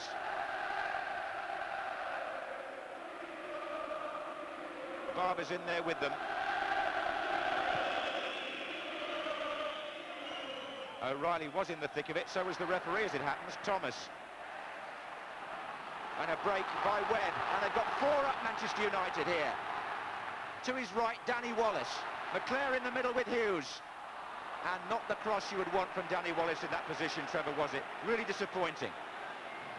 Well, he doesn't need to be told because, didn't really even have to go past his man there. There was 4 Manchester United players who had all soared through into the penalty area, and really you're just waiting for a cross, and he acknowledges 1 or 2 shouts. Come on, you can do better than that. Actually, Danny Wallace has got a couple of old pals on the bench because the 2 Palace substitutes, Ian Wright used to play with him as schoolboys, and David Madden was at Southampton with him.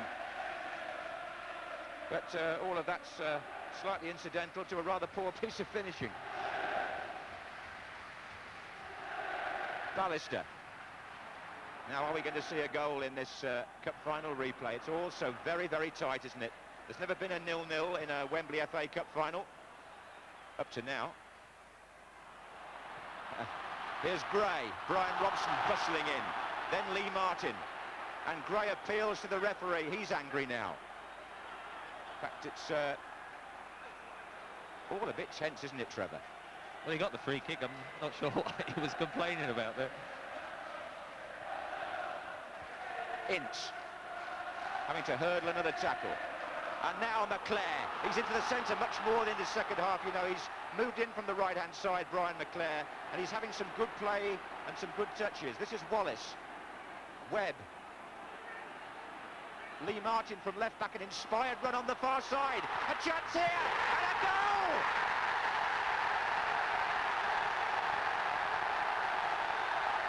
What a tremendous run! And Manchester United have taken the lead, and Lee Martin made a run from left back that was, what, 40, 50 yards, took it on his chest and smashed it with his right foot past Nigel Martin, and after an hour's play, Manchester United are in front in the cup final because Andy Gray couldn't get to him, and it's the roof of the net. And Lee Martin, I only ever remember him scoring once before in the first team, Lee Martin. Certainly it wasn't this season.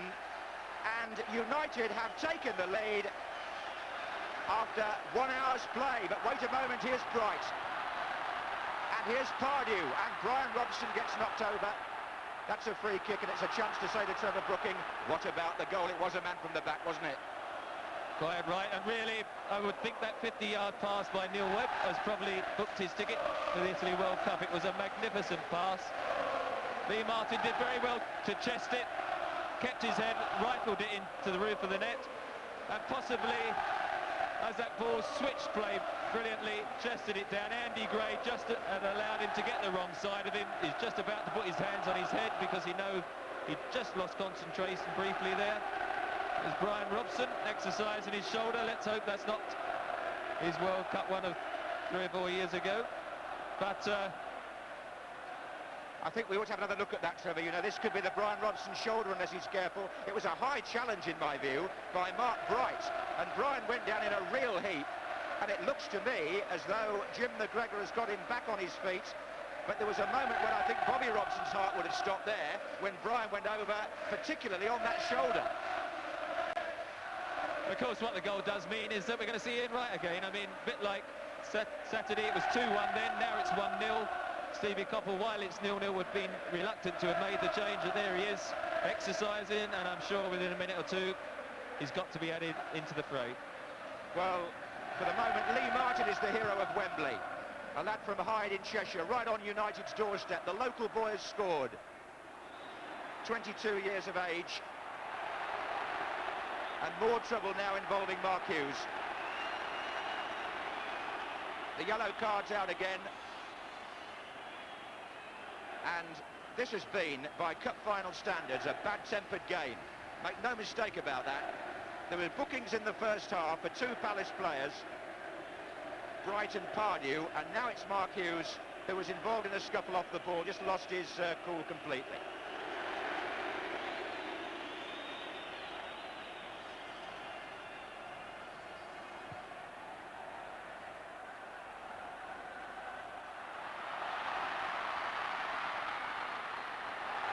Salako. They've got Jeff Thomas in there and Barber. Header out was by Michael Phelan, and now Danny Wallace. Manchester United with the crowd right at their backs now, 1 up. But then we did say on Saturday in this cup final, never speak too soon. There's a lot more to come, I'm sure. But what a great ball it was, as Steve Coppell would have to admit, I think, by Neil Webb, that got Lee Martin in. That was smashing football, an excellent crossfield pass.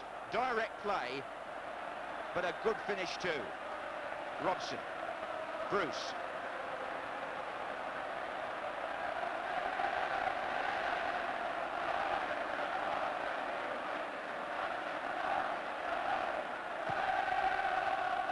Aimed towards Hughes and O'Reilly again. McClair.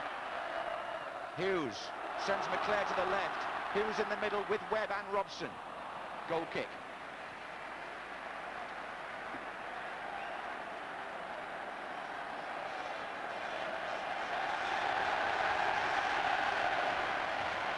Well, here's the lad who made the difference when he came on in the first game, and it's going to be a similar substitution. Barber off and Ian Wright on. Can he do the trick again for Crystal Palace? He'll play up front with Bright. Change of formation possibly, although we'll have to see if they leave Shaw on Webb.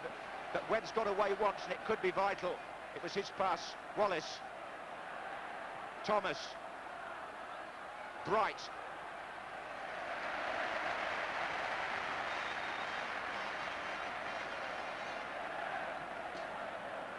So he has a chance again.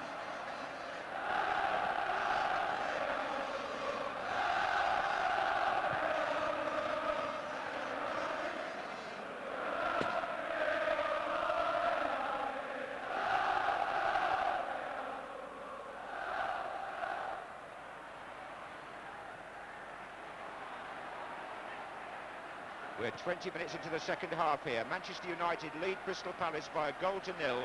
The left back, Lee Martin, is the scorer. Here's the right back, Michael Phelan.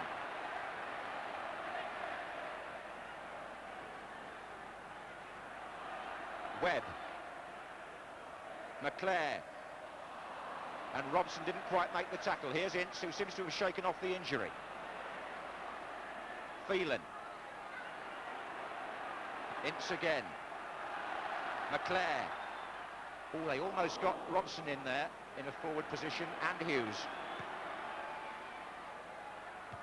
They've changed the formation, Manchester United, haven't they, Trevor? Danny Wallace on the right wing, and McClair much more involved in the central position. Well, he's in fact playing sort of half and half. Not really, certainly in midfield, but not up front, and it's been difficult to pick up, but it has caused Crystal Palace one or two problems because they're not sure who to pick up at the back. Here's a throw for Palace, Gray to take. So it's the old combination, Bright and Wright up there for the South Londoners. Andy Gray with the long throw. Gary O'Reilly's making his way forward as well.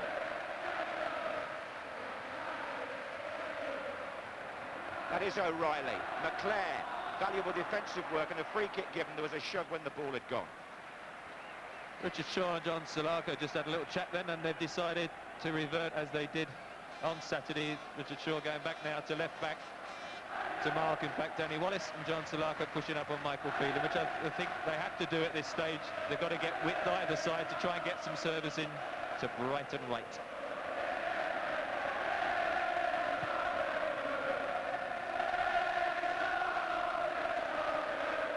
Good turn by Hughes. McClair to his left. It's Mark Hughes. Oh, it got a deflection off the defender, and Nigel Martin just keeps it in play and dives at the feet of Brian Robson, who's everywhere at the moment.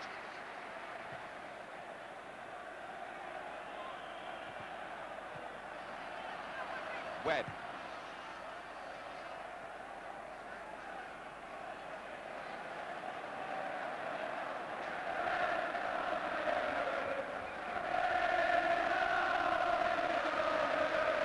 Driven forward by Thorne. Bright's there, but Pallister was ready for Seeley to come and accept it.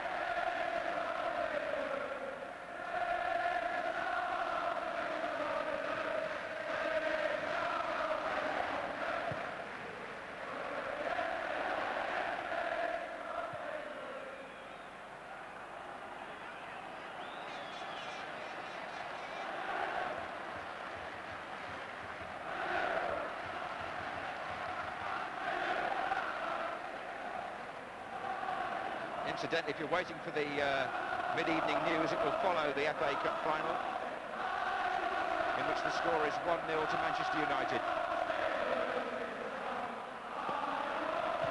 They're looking for an offside, and they've got it against Webb. Well, are Manchester United going to make it 7 wins in the FA Cup? Sir Matt Busby certainly hopes so. They're in front at the moment. In this, their 11th FA Cup final, equaling that particular record. But Crystal Palace will have other ideas. There are 4 of them gathered around here in the middle for this free kick for where it drops. United have decided to try and push up a little bit. Gray and Bright and Wright closing in as Pallister half clears. Corner.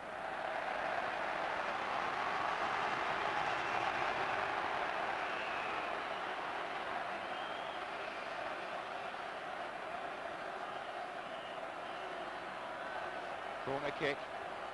Thorne and O'Reilly are on the post. Wright is in there, so is Gray. O'Reilly, oh, it didn't run for him. He scrambled against Seeley's legs. And very, very close. The goalkeeper takes credit again. Les Seeley was in the right place.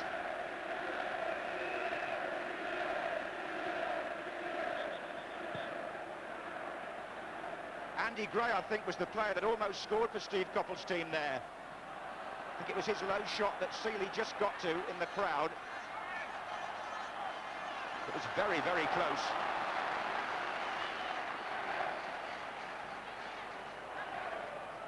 You can see from this, watch Gray number 4 there in the crowd. There's O'Reilly. It comes off Webb. That's Gray. It was Gray. Bruce, Seeley, maybe even a post.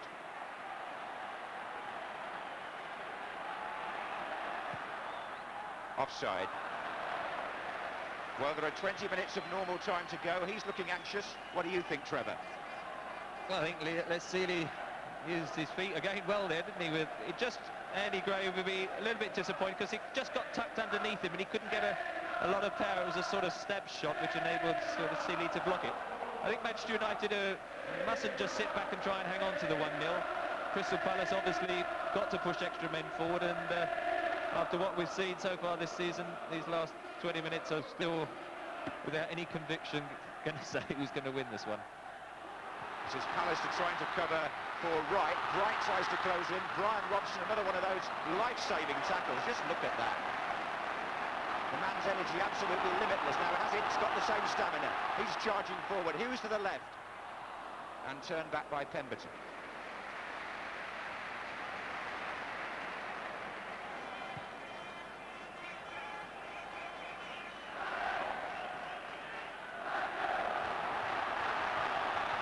Webb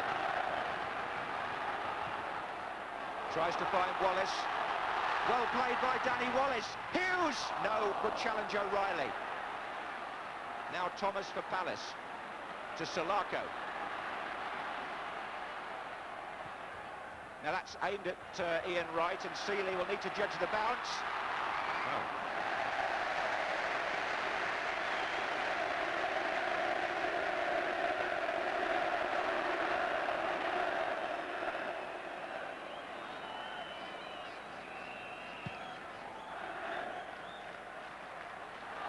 Thorne, Ince. O'Reilly and Hughes. Ince. Can he take it on from here? Maybe Webb can. It's Neil Webb's shot. Now, Neil Webb made the goal. No question about that. And it really was good appreciation of what was happening on the other side of the pitch, because what was happening was Lee Martin had sneaked in ahead of Andy Gray, and that's a fabulous move really by Manchester United, the best of the match, and it was seen what was on by the England player.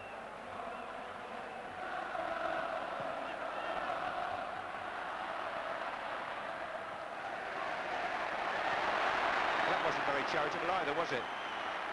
Andy Gray on Les Sealey.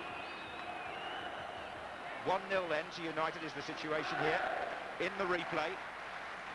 Can Palace pull it round?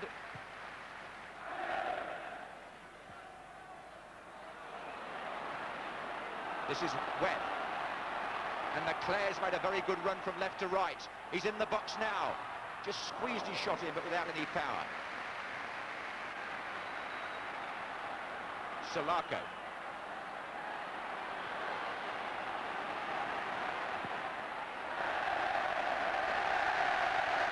Throw into United. Well, just look there, Alec Ferguson. He thought he was close at 2-1 on Saturday, but he was robbed of the FA Cup then. It's 1-0 now. Can Manchester United hold on this time, I wonder? Or will he step in again?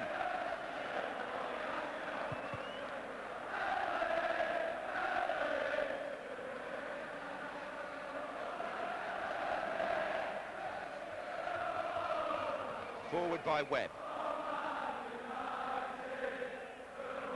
Danny Wallace. Robson going through the centre forward position. It needs to go left really. And it did go left, but good running by Brian Leclerc, who's having one of those indefatigable games. His stamina, one of the best among modern players. Shaw.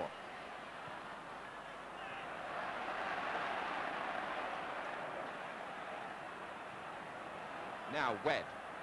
Goodness me, that's a good run by Neil Webb. He's beginning to show that he's recapturing a bit of the sharpness, Trevor, isn't he? Well, he is, and of course now Richard Shaw's gone back to left back. He is really the extra man in midfield, and all Manchester United have got to do is funnel it through him all the time.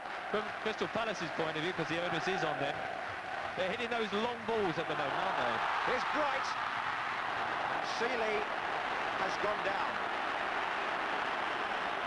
But the goalkeeper, as Bob Wilson was saying, showing no sign of nerves, and referee wants a word with Mark Bright about the challenge on him. Bright, bear in mind, was cautioned in the first half, and Les Sealey needs attention. I think it was close enough for the forward to feel he could just dive in, especially when you're 1-0 down. There, as you see, he's just got that side of him. Les Sealey's always going to just make it, but once you slide in like that, there's no way of pulling on the brakes, and Les Sealey will have felt it. But at 1-0 up, I think he's quite enjoying the evening and won't want to go off at this stage. But I think Crystal Palace's service into the front two has been disappointing. They're hitting a lot of long balls, and really, I think Wright in particular is very good at turning and running at people, but at the moment he's not had a decent ball into feet, and that's how I think they're going to have to play to his strength.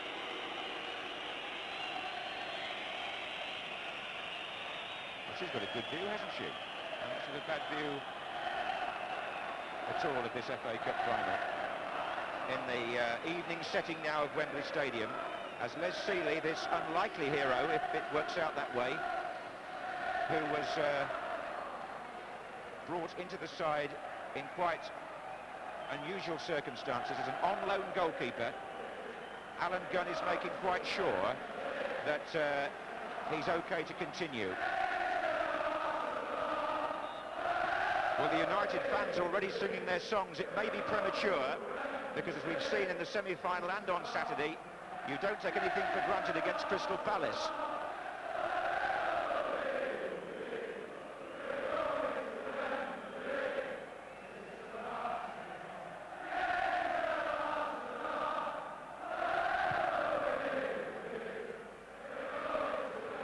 That was off the head of Andy Thorne.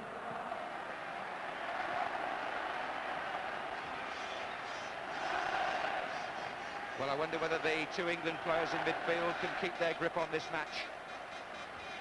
Webb with the throw, Robson making the run. They're very involved. And see them there, look. Flags up. Yes, Brian Robson was fouled. He's right in the thick of it, as always.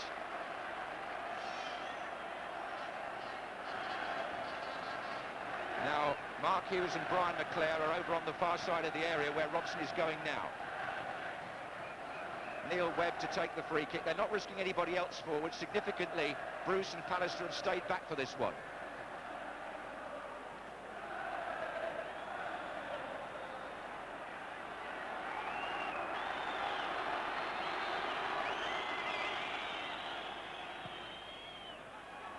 Robson! Oh, against the bar! And nobody able to seize on the rebound for United, but Lee Martin did in the end, and Robson's there again. Well, I don't know what you can say about the England captain that hasn't been said so many times before. So close to making it 2-0. Here's Salaka. Handball, they shouted. Well, that would have been all over, wouldn't it, if he'd put that one in, Trevor? He's had an excellent game, Brian Robson, very inspiring. It was a magnificent header when you think Gary Pallister and Steve Bruce weren't up for the first time and they suddenly got a header in the penalty area. Wallace's cross, and it's going away harmlessly. Well, this is the free kick taken by Neil Webb, one England player. We were just mentioning the pair of them a moment ago. Here's Robson, who wins it really well, and the goalkeeper, well, he stood, he was a spectator, Nigel Martin, because the header was so good, but it came back off the bar.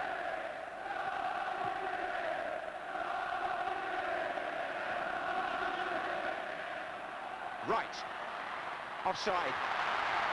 He's offside. It was Andy Gray who was through.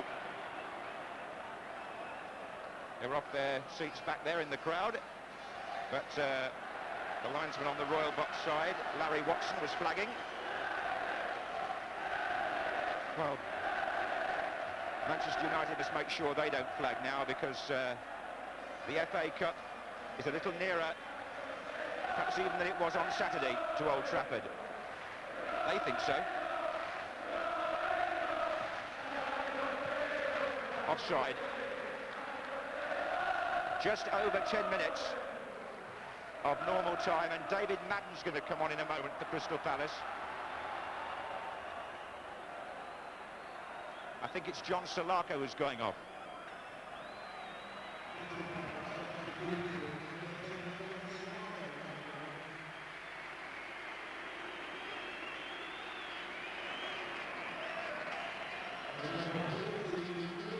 So Madden has 10 minutes in which to try and help force extra time.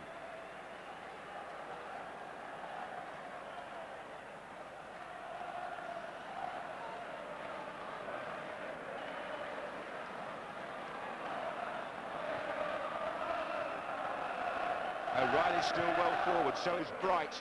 He took a tumble. Phelan wants it to run, but he'll have to play it at some point.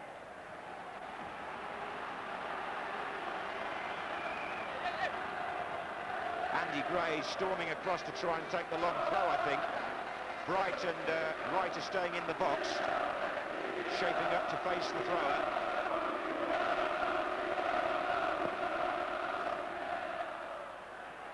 Seeley comes with a punch. Madden drove it. Gray again. Back in. And McClare needs to do something here for United. Didn't he just? Anyway, there was a free kick given. Good defensive header just now as well by Gary Pallister. He's had a much better game this evening. I think there was some doubt with his ankle, but I think Alex Ferguson will be relieved that he is fit because he's had an excellent match. This is Webb. Wallace, Ince, who's actually shaken off his injury in the second half. Webb again.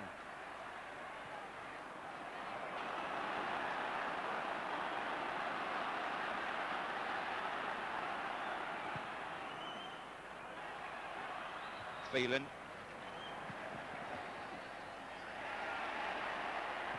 Forward by Richard Shaw. Bright's up there again, so is Gray. This was gone, there was a foul. Palace again just leaving the foot there. It was Gary Pallister who was injured. But again, The strikers for Palace are having to really fight for, well, 50-50 balls at best, and really they're cannon fodder for United defenders. I would like to see them just vary it, and not one or two in particular to Ian Wright's feet at the moment. He's come on and really hardly had a touch when you think of the devastating effect he had on Saturday. This evening there he is, and he probably just really, he hasn't been able to get in the game at all. And whilst, you know, people are saying, well, why didn't you touch the ball? The service into him hasn't been good.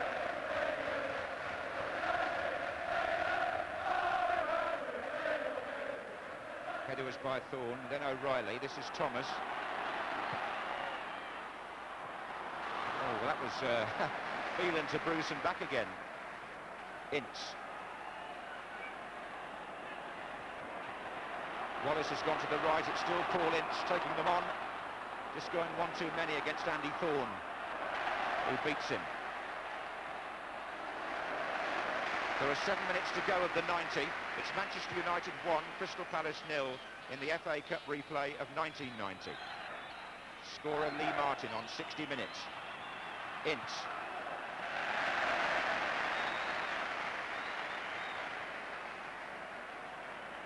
The trio there, Paul Ince, Neil Webb and Brian Robson, has been much more influential as a unit this evening than they were on Saturday, and I think that's been the key area tonight, because it's given them the domination and the composure to knock it from the back and build up slowly, and certainly I think that's been the important area. So McClare's played really well. I don't quite know what that means in Scotland terms, but you'd think he was a contender for the World Cup on this form. This is Wallace. Webb.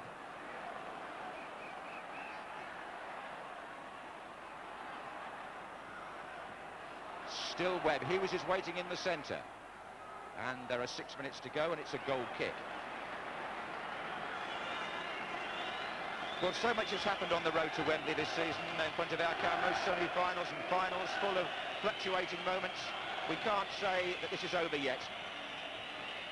Crystal Palace have got Wright, Bright and Gray operating as a trio up front now. That's Pallister. Got a whack for his trouble. This is Madden. Oh, look at that going on there. It's Andy Gray and Gary Pallister. Bright says get on with the game, which is pretty good advice. Andy Gray seems to have lost it a bit. But it's wide to Pemberton, and there's trouble here. Oh, he's overrun it. Well, that was going to be a promising moment, I think, Trevor. Yes, you're in such a hurry to try and get into good position, get the cross in, but a little bit tense, and it really went over the touchline comfortably. Perhaps the early cross was the one there, because Manchester United are pushing up, trying to play the offside themselves, and if you whip them in early, there's a little exchange that has been going on for a minute or two, isn't there, between Pallister and Gray. Perhaps Pallister suggesting, reminding Andy Gray what the scoreline is. In those circumstances, that's sometimes tossed in. Well, I think what happens, Trevor, is Andy Gray has got a fairly low flash point, and he is known to sort of just occasionally get carried away, and Gary Pallister and he were at it a bit there, which Alan Gunn knew, and I think just wanted to take the sting out of the situation, really. It hasn't been as easy for the referee tonight as it was in the first game. He's done pretty well, I think.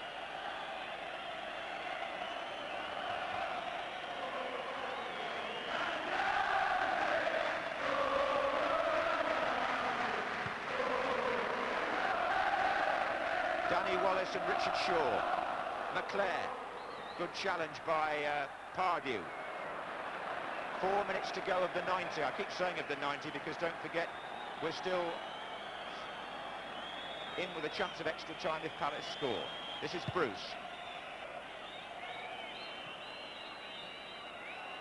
Madden. Shaw. That's Bright up there, lurking. Phelan. But Alex Ferguson his heart must be thumping when he knows how near he is now.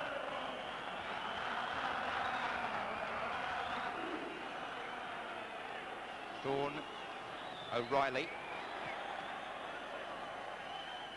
Phelan's got to watch right, he's still full of invention. Madden, well played by him. Gray. Pemberton. Bright in the middle with Wright. United win it and work it. McClair, not a very good ball for Hughes. That was really given away. Just when I said how well McClair was playing, he's in a bit of trouble, and that's offside. 3 minutes, Trevor. Well, there's a man, I'm sure he knows. There he is, just checking, make sure it hasn't stopped, but it is still ticking away, Alex, I assure you. But those 3 minutes will take a long time to go past. But I think overall on the game, you have to say United deserve to be ahead. I mean, Crystal Palace have had a wonderful cup run, and themselves on Saturday came so close, what, 6 or 7 minutes? There they were ahead 3-2, and then Mark Hughes got them back. But tonight, I don't think they've played as well, as confidently, and has really given the ball away too quickly. They've not been able to string a few passes and settle on the ball themselves at all. This is Gray. All the way back to Martin.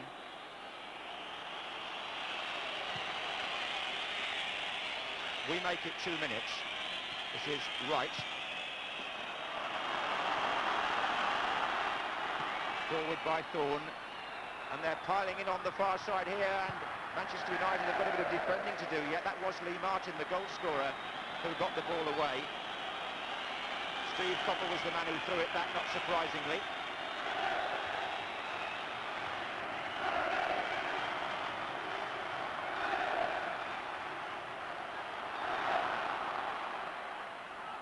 That's Bright with the flick on, away by Pallister. Now, can it be held here? Oh, that's good football by Mark Hughes. This is Michael Phelan.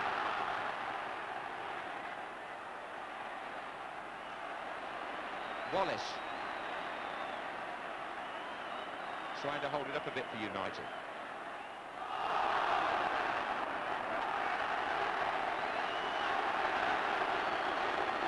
Well, Wallace thought it should have been a corner. The linesman said no. There's a minute to go. Still, they've got the three lined up front, Crystal Palace. That's aimed at Bright. And it's flicked on, looking for Gray. Ince. Webb. They're trying to cut off the pass back, but Les Sealey was ready for it. Yeah, one feature of tonight's game, which I haven't enjoyed, has been most of the players have always, whenever a decision's been given, have felt they've got a back chat, the linesman or a referee, and I hope all the watching youngsters looking in at the game tonight don't try and copy that, because it's not been a good example this evening. The celebration has started up there. He still knows so much about the game that he won't take it for granted yet, Sir Matt.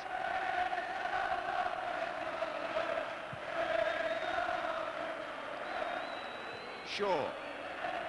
Ince. Madden. We've played the 90 minutes, we're into stoppage time. Jeff Thomas challenged by Paul Ince.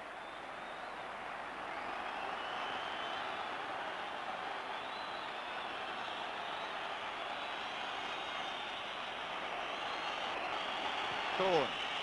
O'Reilly. Now Gray is chasing this, so is Bright there. And there's Wright with a chance. Wright, side netting. And it might be fair to say Les Sealey had it covered anyway.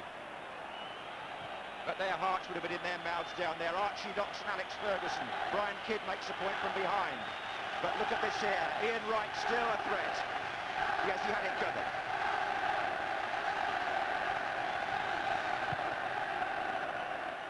Alan Gunn checks his watch. Robson for United. And Hughes chasing. And what's going to happen here? Well, he's running to the goalkeeper. We've played a minute of stoppage time already. The referee says to Mark Hughes, calm down. Flag up on the far side. Offside. It isn't the final whistle. It's an offside.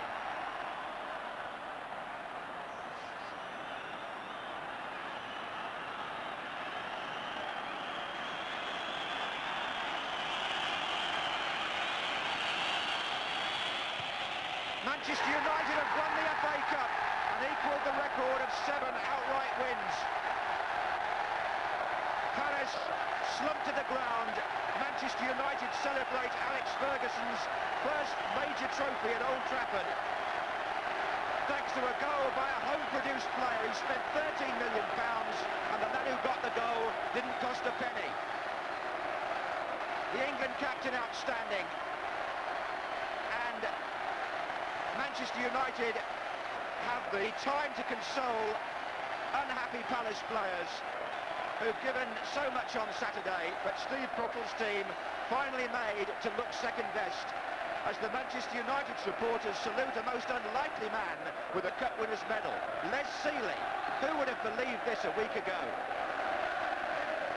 He came in place of Jim Leighton and did everything that was asked of him. And an on-loan goalkeeper facing a free transfer has won an FA Cup Winners' Medal. And just look at that man's face. The years seem to have fallen away there from Alex Ferguson after a season of torment and tribulation. He embraces his players because this victory, well, they had to win it in many ways, didn't they, Trevor? And Pallister came through as well with flying colours. Well, I think the experienced men did him proud this evening. Gary Pallister, I thought, had an excellent game at the back, won a lot of the balls in the air. And to be fair, Crystal Palace did concentrate on hitting the long ball in, and with his height, Gary Pallister did dominate there. But Brian Robson, as I say, Neil Webb will be pleased. But there, Lee Martin, I wouldn't like to know what the odds were on him being the opening goal scorer tonight, but I shouldn't think there's going to be many collecting their winning bets. And we got a glimpse there of the famous old trophy, didn't we? The road to Wembley is finally over, and Sir Matt Busby sees Manchester United win the FA Cup at Wembley that is, for the 6th time, and that in itself is a record. For Andy Gray, there's only desolation. Palace players, some of them in tears. They didn't play as well tonight as they played on Saturday, or indeed anywhere near as well as they can play. But Manchester United, who produced some good football in trying circumstances, have won the FA Cup again. And the biggest fan club in the world, they call it, salutes Alex Ferguson. And here's another moment of history, because Brian Robson becomes the first captain in the history of the FA Cup to receive the trophy 3 times for one club, and certainly the first at Wembley to pick it up 3 times.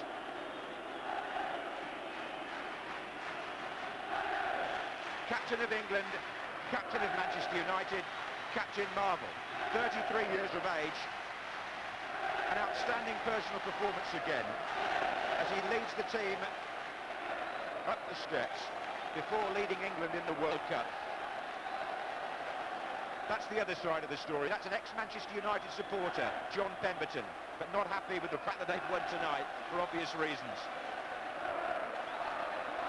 So Brian Robson goes up to receive the most famous trophy in football for a record 3rd time.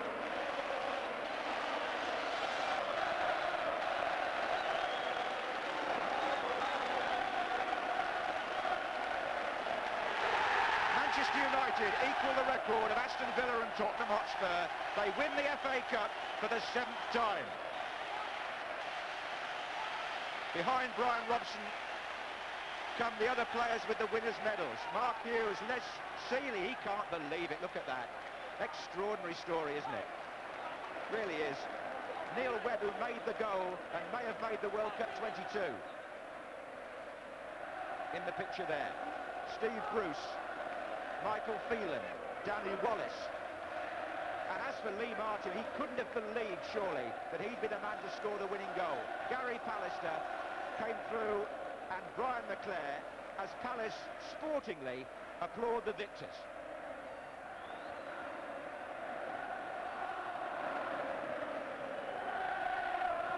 I would feel probably it's relief that Manchester United are experiencing this at the moment, as well as elation. That trophy's been a long time coming.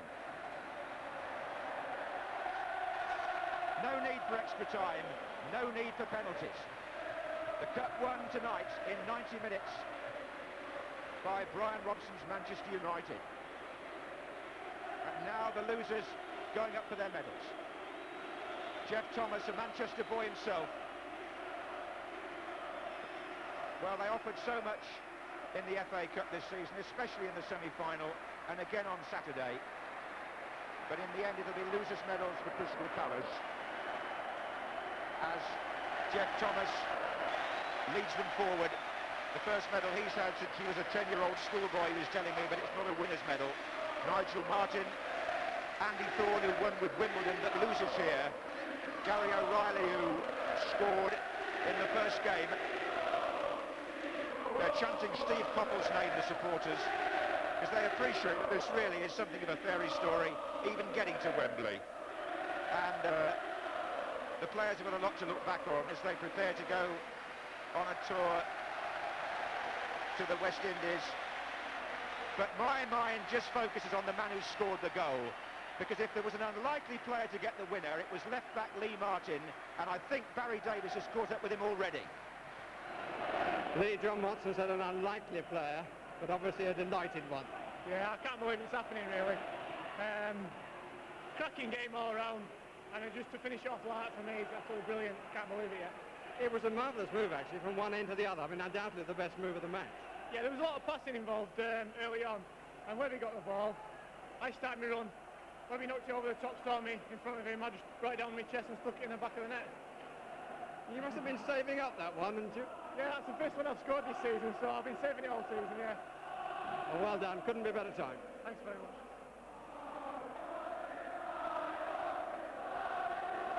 Well done, Barry Davies. That was about the quickest interview I've ever heard with a cup-winning goal scorer, I think. And he's going to join in the celebrations now.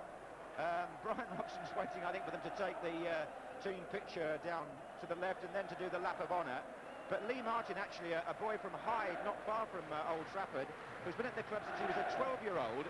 So it's quite a romantic tale, this. And although he plays left-back, he is a good two-footed player, and he put it away with his right tonight, but they don't care how he scored it. They are the FA Cup holders. Mark Robins there didn't play a part tonight, didn't use the subs Alex Ferguson. And the team that he picked, and in particular the gamble on the goalkeeper, Trevor, really paid off.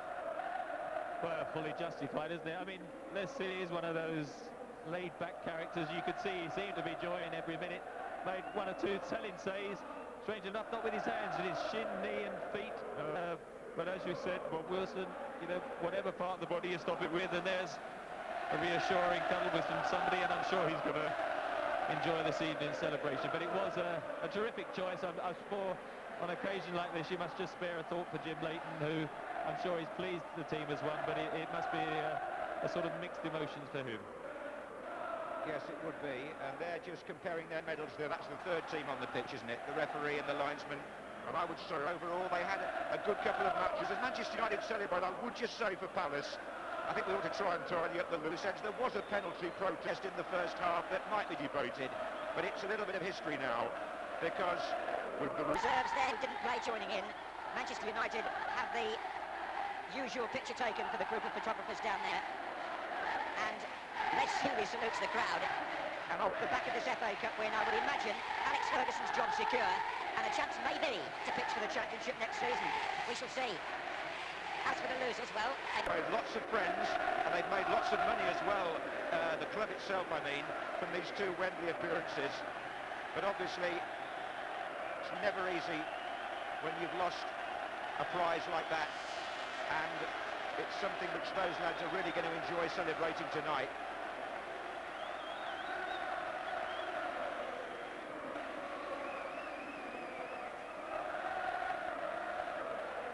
Manchester United supporters from all over the world watching these pictures, and one or two players like Paul Ince who joined the club because they believed they would win trophies. Well, one has come along perhaps a little quicker than they realised.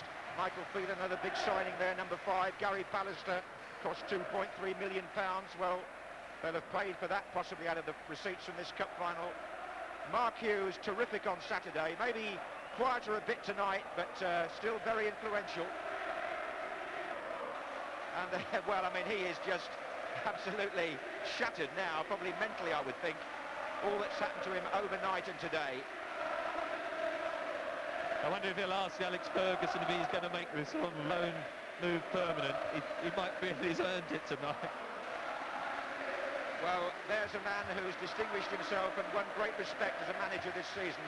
34-year-old Steve Coppell. He knows what it's like to win the cup with Manchester United. He did it in 1977, but tonight they've beaten his side. And as the goal scorer Lee Martin holds up the trophy, the final score in the 1990 FA Cup final replay, Manchester United 1, Crystal Palace 0.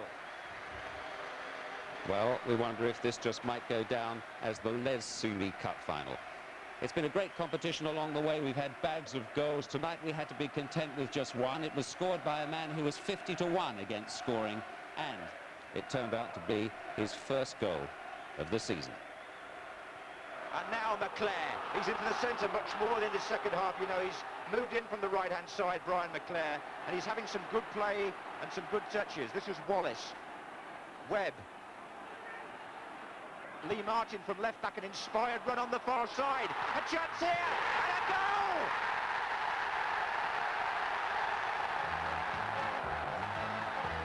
What a tremendous...